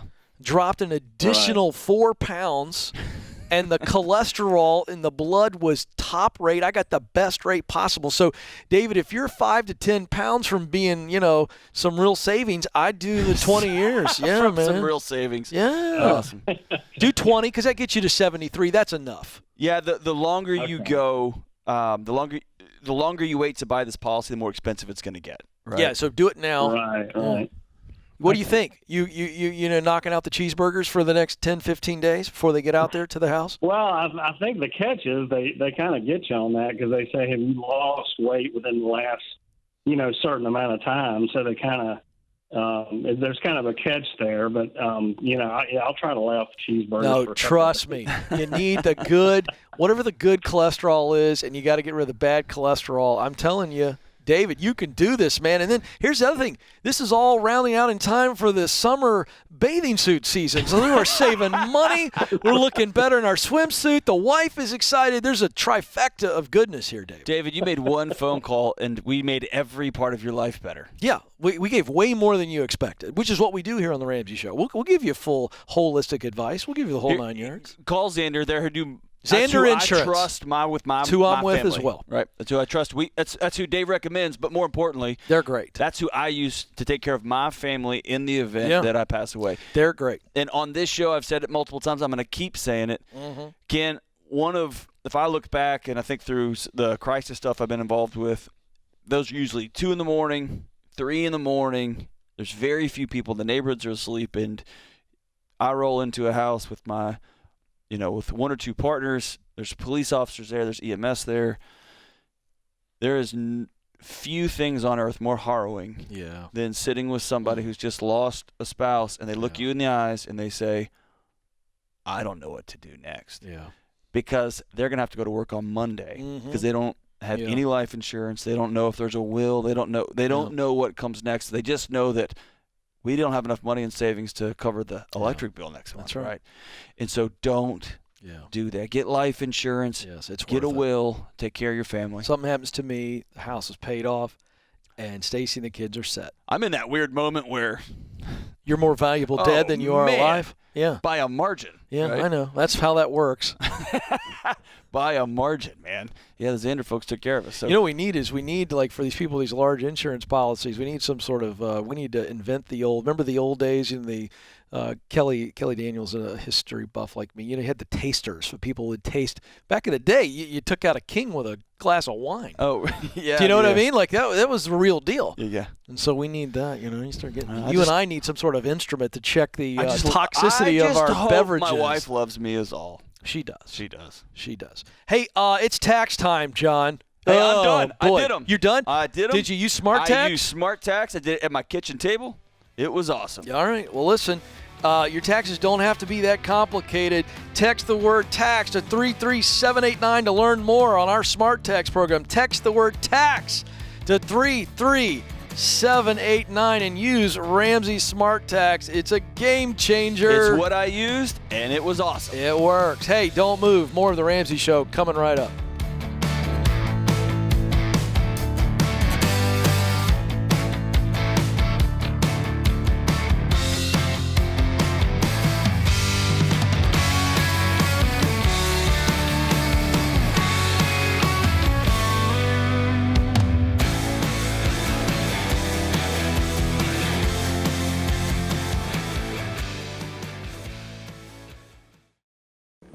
Healthcare has gotten to be ridiculous. It puts people, on the brink. And so it would have put us on the brink had we not had CHM. CHM saved our life, saved our financial lives. Christian Healthcare Ministries, or CHM, is not health insurance, but it is a budget-friendly option and the original health cost-sharing ministry for Christians. Learn more today and check us out at chministries.org. That's chministries.org.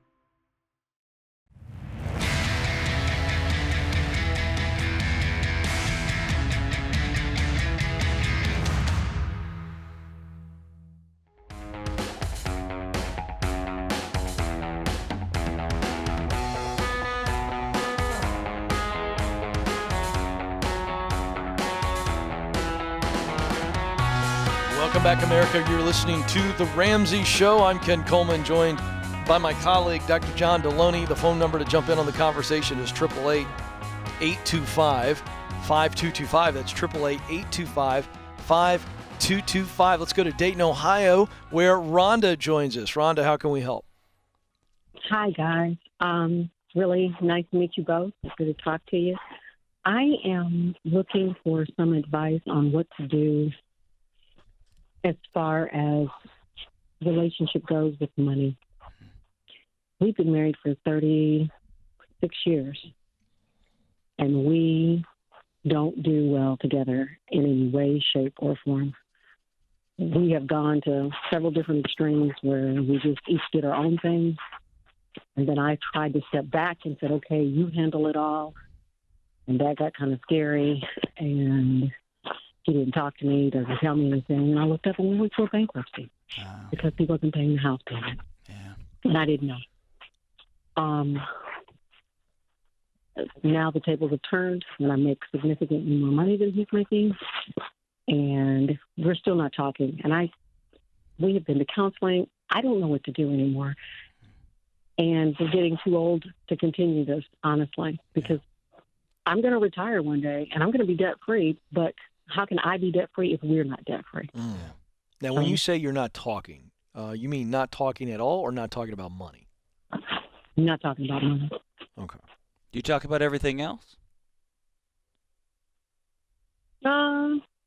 Mostly. Mostly, yeah, we do, actually. How would you describe your relationship? Let's take money off the table.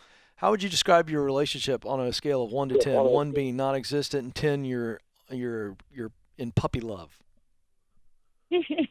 No, we don't have any puppies right now, but yeah, all right. I'd say we're probably a 7. A 7? A 7. Yeah. Because what I hear in your voice is exhaustion, borderline resentment, and you, if I had to guess, tell me I'm wrong, okay? If I had to guess, you're experiencing what millions of women have experienced over the last 15, 25 years, which is once they begin to gain that economic independence, they don't got to put up with this crap anymore.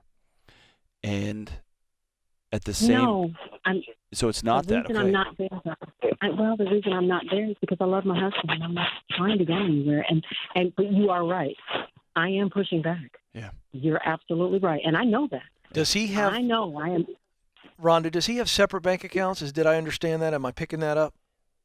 Oh, well, yeah, there's another nightmare. We finally put our accounts together, and we were supposed to be talking about it and doing things right, and we ended up filing bankruptcy, and then he took his money out of the account.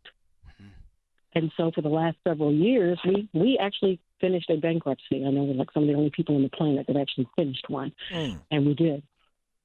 But he turned around and took his money out during the bankruptcy and said, I'm going to pay the bankruptcy payment, and then we'll use yours for this, but I don't want the bankruptcy payment to get messed up. And so he took his money out, and now the bankruptcy's been over for 4 or 5 years, and the money's still all together, but the only money in there is mine. Yeah. So, and I looked up and he's taking money out and doing. I'm like, what are you doing? So I go back to him. I said, dear, what is this bill? Oh, well, that was this. Well, oh, that was this. It's like, okay, what's going on with your money? Where's your money? Well, I don't make that much anymore. So it's, I'm tired. Yeah. I'm tired. And I'm trying not to be. Well, you I can't. Really am. Don't try not to be tired, because it's just gonna result in you taking those feelings, and that is what resentment is, right? When you just smash and crush and hide those feelings, they just smolder and burn from the inside out, right? And that you can't come back from resentment. It's so hard to return from that. It sounds like you're married to somebody who has all kinds of struggles. Is that fair? Is he struggling with all kinds of things over the course of your 36 years? Yeah, that's fair. And I really am, in my heart, I can't count the number of people I've talked to over the years. This is rare that you're talking, your marriage is a 7. I'm assuming your intimate life is awesome. You laugh together, you play, you share meals, you share chores. And this much heat comes from the money part. That's so rare. Well, I love my husband. Does he love you? He knows it. Absolutely. but not enough to be honest and open and a person of integrity and character when it comes to money. Not knowing that his wife is so exhausted that she's falling apart underneath this burden, right? Yeah. Because Yeah. if you Which tell is- me which is somebody the problem. loves me, then they don't. The person that's walking alongside life with him doesn't feel like this. Does he know that you are this exhausted? Yeah. And what's his response? We'll talk about it later. Nope. Then I'm Yeah. going to disagree with the. I'm going to disagree. Well, I'm going to tell you this: if you walked in and I was coaching you two in my living room, I would tell your marriage is at a 2, not a 7. Yeah, it's not even close to a 7. And I'm going to tell you something else. I don't think this is a does he? Delusional, huh? No, I think you no. love him. I think you love I think you love a fantasy. I think you love a myth. But here's the thing, John. I'm going to say this. I love saying things and then let you clinically explain what I'm saying. It's like I'm going to drop a fact, you give her the formula. This is not about how much he loves you. Nope. This is he's broken. I think he does love you, but this isn't about he needs to love her better. I think this guy's really, really broken, and he's trying to just keep his head above water. He's trying to fill a hole or maybe several holes, and his money behavior and everything else, John, is a derivative of that. That's what I think. Yeah, I don't like to characterize people as broken, right? But I'm sorry. No, you're He's good. hurting. He's hurting. Can I say yeah, that? absolutely. Okay. And he's hurting big time. Yeah, this is somebody who's been struggling with who am I, my role, power. Suddenly his wife over time starts making more money, starts getting more of a voice. And at some point, and this again, this isn't just this family. This is a pandemic of men struggling over the last 25, 35, 45 years of being told, y'all are the cause of these problems. Not understanding what my role is, not understanding what hard work looks like, plus feeling my feelings, plus being able to sit down. I don't have the tools in my toolkit to have hard conversations. I'm going to do it tomorrow. I'm just going to do it tomorrow. And the women in our lives, the kids in their lives are the casualties here. Yeah. And the chief casualty is just the men, right? So here's the thing. You got to come to the table with your husband. At the end of the day, you're going to have to make peace with a guy that you're married to. You say you love him, you say it is what it is. You're going to have to go one more shot, and you're going to have to say, this has to be different. And then you're going to have what they call in the clinical world, they call your or what moment. Are you going to leave? Because if you're not, then you got to make peace with it and then get on about your life.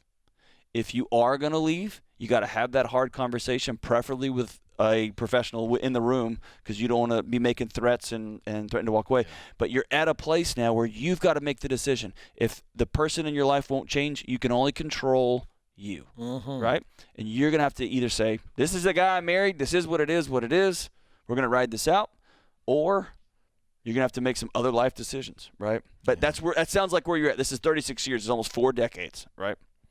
Yeah, oh man, this is really tough. Yep, and I want to encourage every single husband listening to this. Yeah. Check in with your wives. Check in with the people you are married to tonight. And here's the deal. Get healthy. I do believe this man loves her, but this isn't you and I grabbing him by the collar and going, love your wife better. No, this it's is not. He's got some hurt and some pain, and he's trying to salve it, and she's in a really tough situation. But do not quit. I want to hug this guy. I hard. do too. Do not quit. Rhonda, don't quit. Please, don't quit. We're not going to quit on you. We got more of the Ramsey Show coming right up.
Welcome back to the Ramsey Show. I'm Ken Coleman, joined by my colleague, Dr. John Deloney.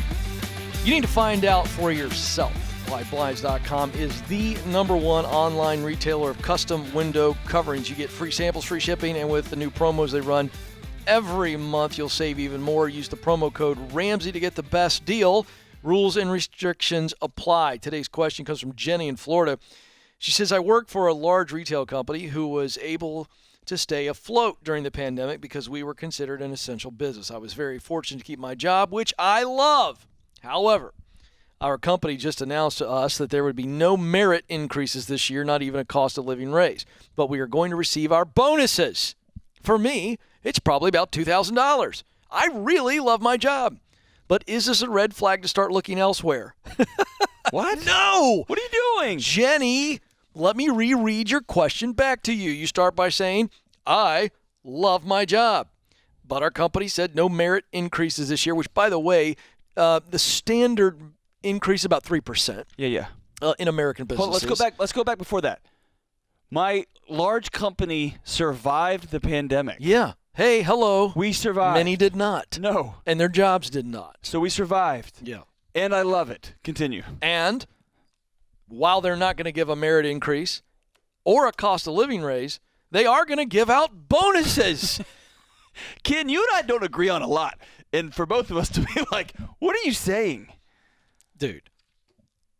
Yeah, Jenny, I appreciate the question. No, that's not a red flag. You ought to be running in the neighborhood, around the backyard, in the living room, singing in the shower. I'm so grateful that I get a bonus this year while many people are unemployed. So, no, this is not a red flag. I get a bonus doing a job I love. Not only is this not a red flag, John, this actually speaks to the viability of this company. Yes. That they are able to give out bonuses. They managed their books well enough during the pandemic to actually be in a position to give out bonuses. Right. And it wouldn't surprise me. I've got zero data. I'm way into your territory here.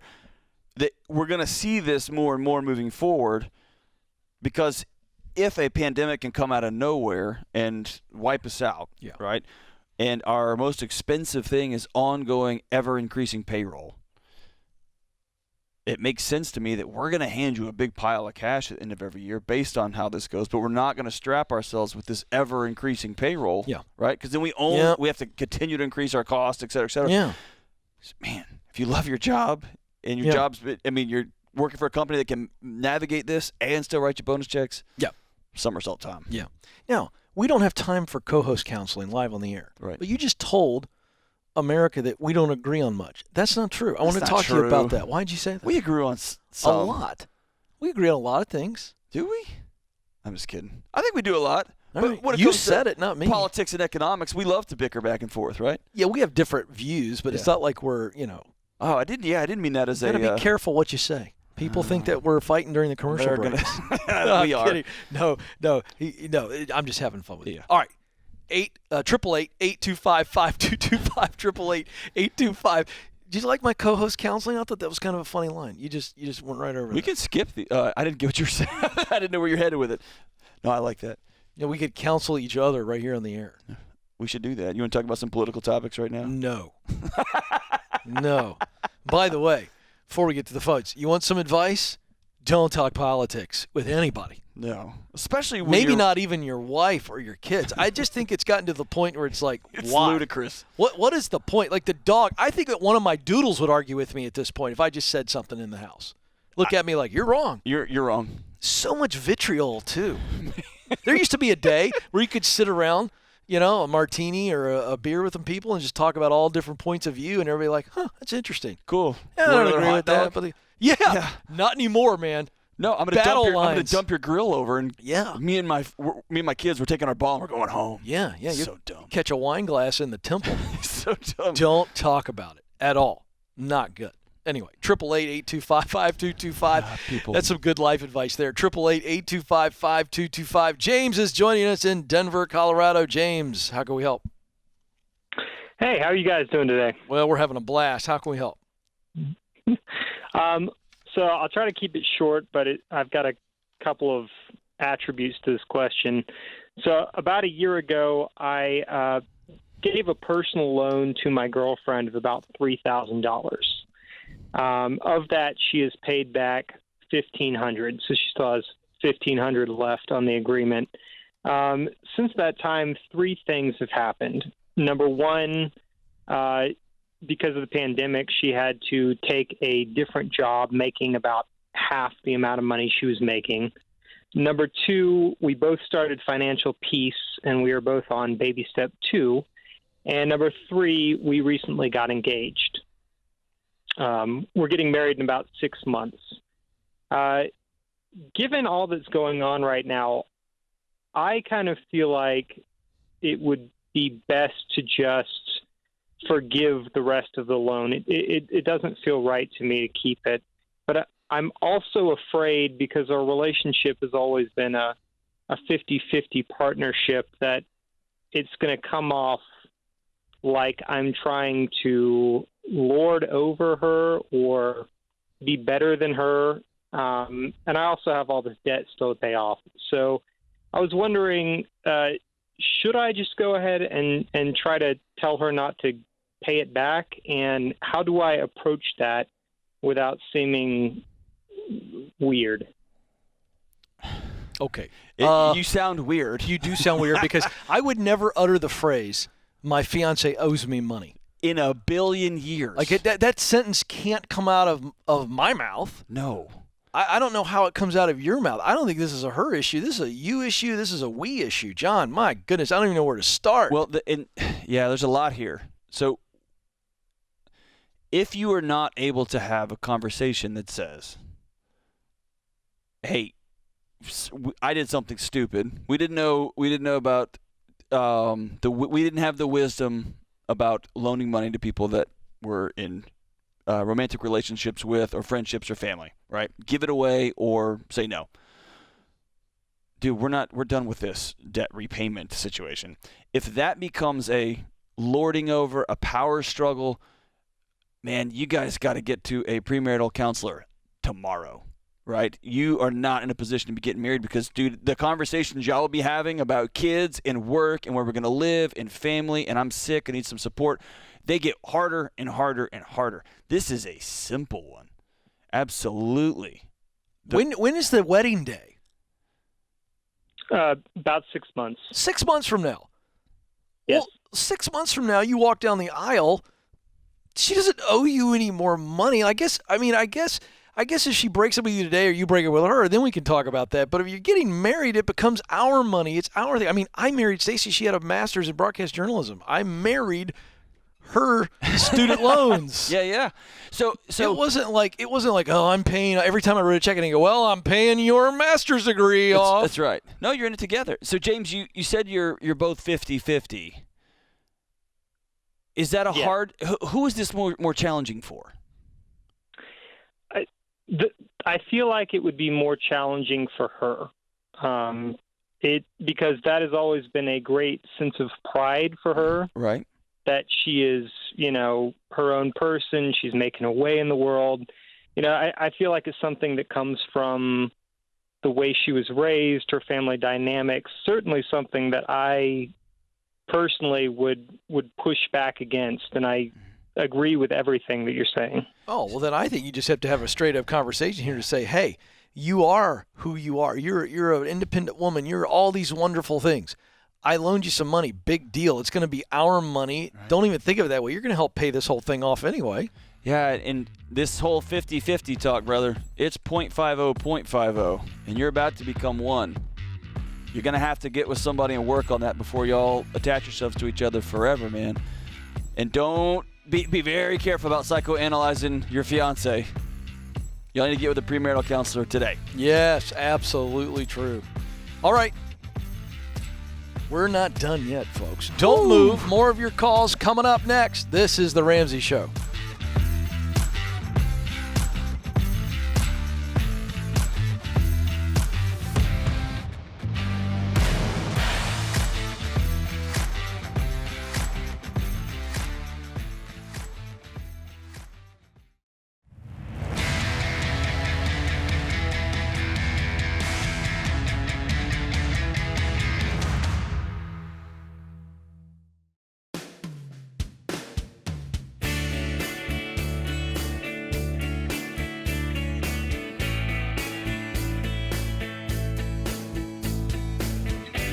Welcome back to the Ramsey Show. I'm Ken Coleman in studio with my colleague, Dr. John Deloney, who's deciding now to join us. Everything okay over there? Words with friends on the phone before we come back from commercial break? Got to tap you on the shoulder and say, hey, there's a show going. No games for me. He's trying to solve some things. I want to point out that we did not have a plate of barbecue. We threw that out there. We thought maybe it would magically appear earlier in the show. Did not happen. You got to have a plan, evidently. Bobby, the engineer, is falling down on the job back there in the control room. The guy is a world-class cook. Can absolutely grill, smoke. I mean, he needs his own restaurant. He does. He is his own restaurant. He is his own restaurant. Bobby, I was just saying, you were doing engineer stuff earlier. It would be great during the show, next time Deloney and I co-host, to have a big, giant platter of all things Bobby barbecue. Some sausage, some brisket, some chicken, some pork, some beef, and all the sides.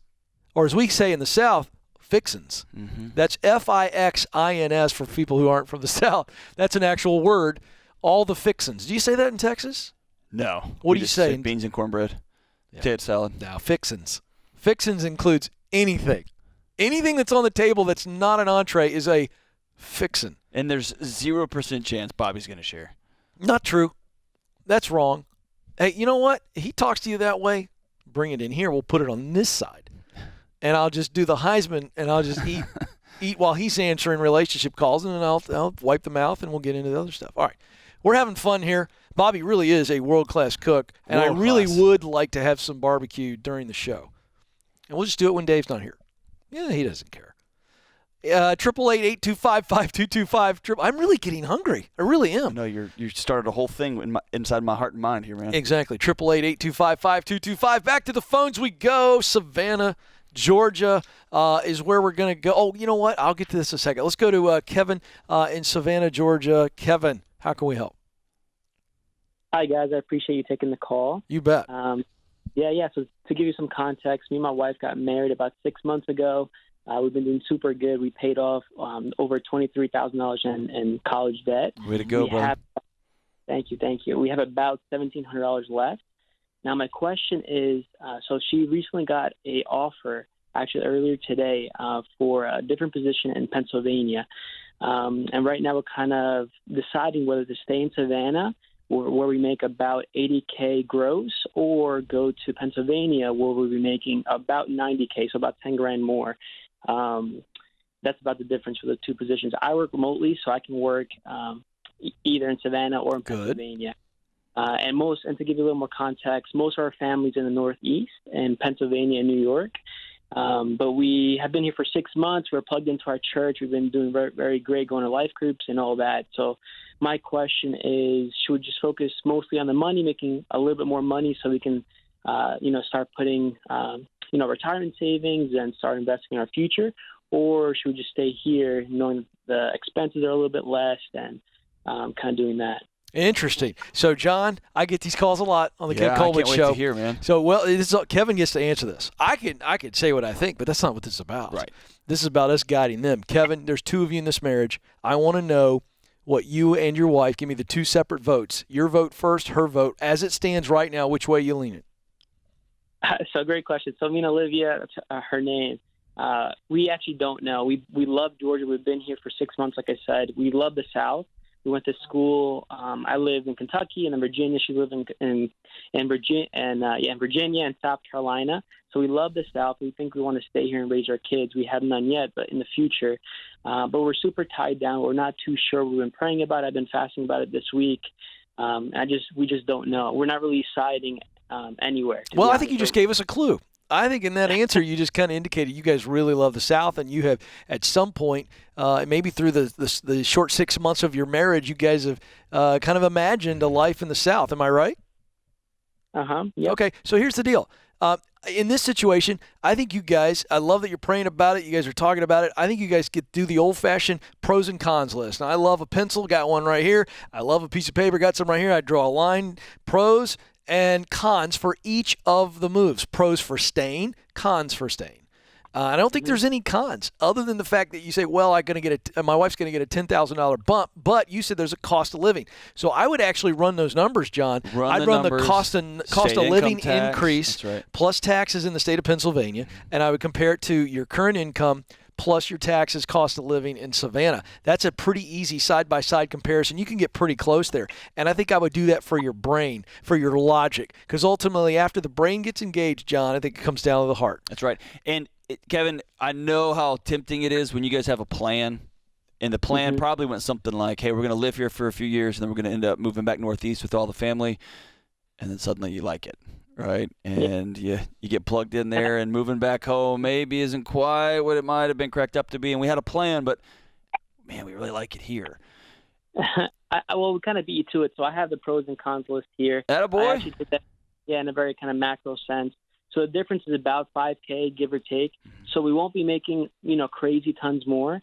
But we are going to be closer slightly to our family. So our kind of thinking is that she has – so the hospital here that she's working at, it's a little bit larger, and the one in Pennsylvania is a little bit smaller. So she'll have kind of growth potential a little better over there. So that's kind of the side on that end. So we might be making more maybe 2 years on the line. How old are you, Kevin? I'm 24, and she's 24 as well. Okay, so I'm going to give you a magic gift. You ready? Uh-huh. Doesn't matter what you do. You can't lose. So true. You stay for 2 more years. She's a hospital employee. She's clearly good. She's going to have another opportunity. Y'all moved to Pennsylvania and realized, what did we do? This was disaster. Parents are annoying now that we're married. They're hassling us all the time. Come back to Georgia. Come back to Nashville. Come back to Huntsville, Alabama. There'll be plenty of opportunities. Yep. So whatever you do, look at it in 24-month chunks, 36-month chunks. You're not tied into anything. This isn't the end of time for y'all. Don't get this. It's not a forever thing here, okay? Trust your gut, Kevin. I know you called because you're like, I'm going to run this by John and Ken, and I'm hoping they're going to say that one of these is the clear winner. That's what he was hoping for. It's not our call. Not one. It's not our call because there's not a clear winner here. That's right. And I think what you said is beautiful. I'm going to tell you that. That's beautiful because I think of some of the moves Stacy and I made early in our first year. We were in Richmond, Virginia for 1 year, and then we took a great opportunity to come to Nashville. Well, you know what? You could look at it and go, God directed our paths, and he did. And but had we stayed in Richmond, it wouldn't have been great too. We overthink these things. Absolutely. And I got to tell you, John, I'm a fan of getting your brain out of these decisions. You're free. I think it's the heart. You're free. That's right. Listen, Kevin, I'm having some fun with you, brother, but this is all positive.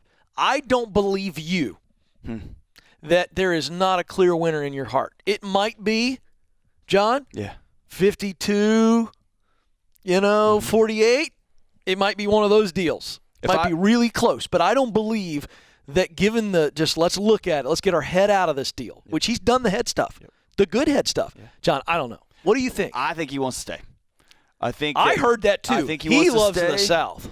And I think they're trying to talk themselves into moving across the country for $5,000. I'm going to add something else to it. Yep. I don't think they're trying to talk themselves into it. I think their family is trying to talk them into it. Right. And it gets back to this deal. We don't want to let down the people that we love the most, but we're going, it does make sense that any normal person would want to be near their family until you go $5,000 more. And then you go, but this is not what my heart wants. That's right. And my guess is she could walk into the place that she works right now and say, hey, I have this opportunity, and they're not going to lose her for $500 a month. Follow your heart, Kevin. That's right. I don't think there's anywhere close. Oh, I love that, You dude. can't lose, brother. You can't lose. Can't lose.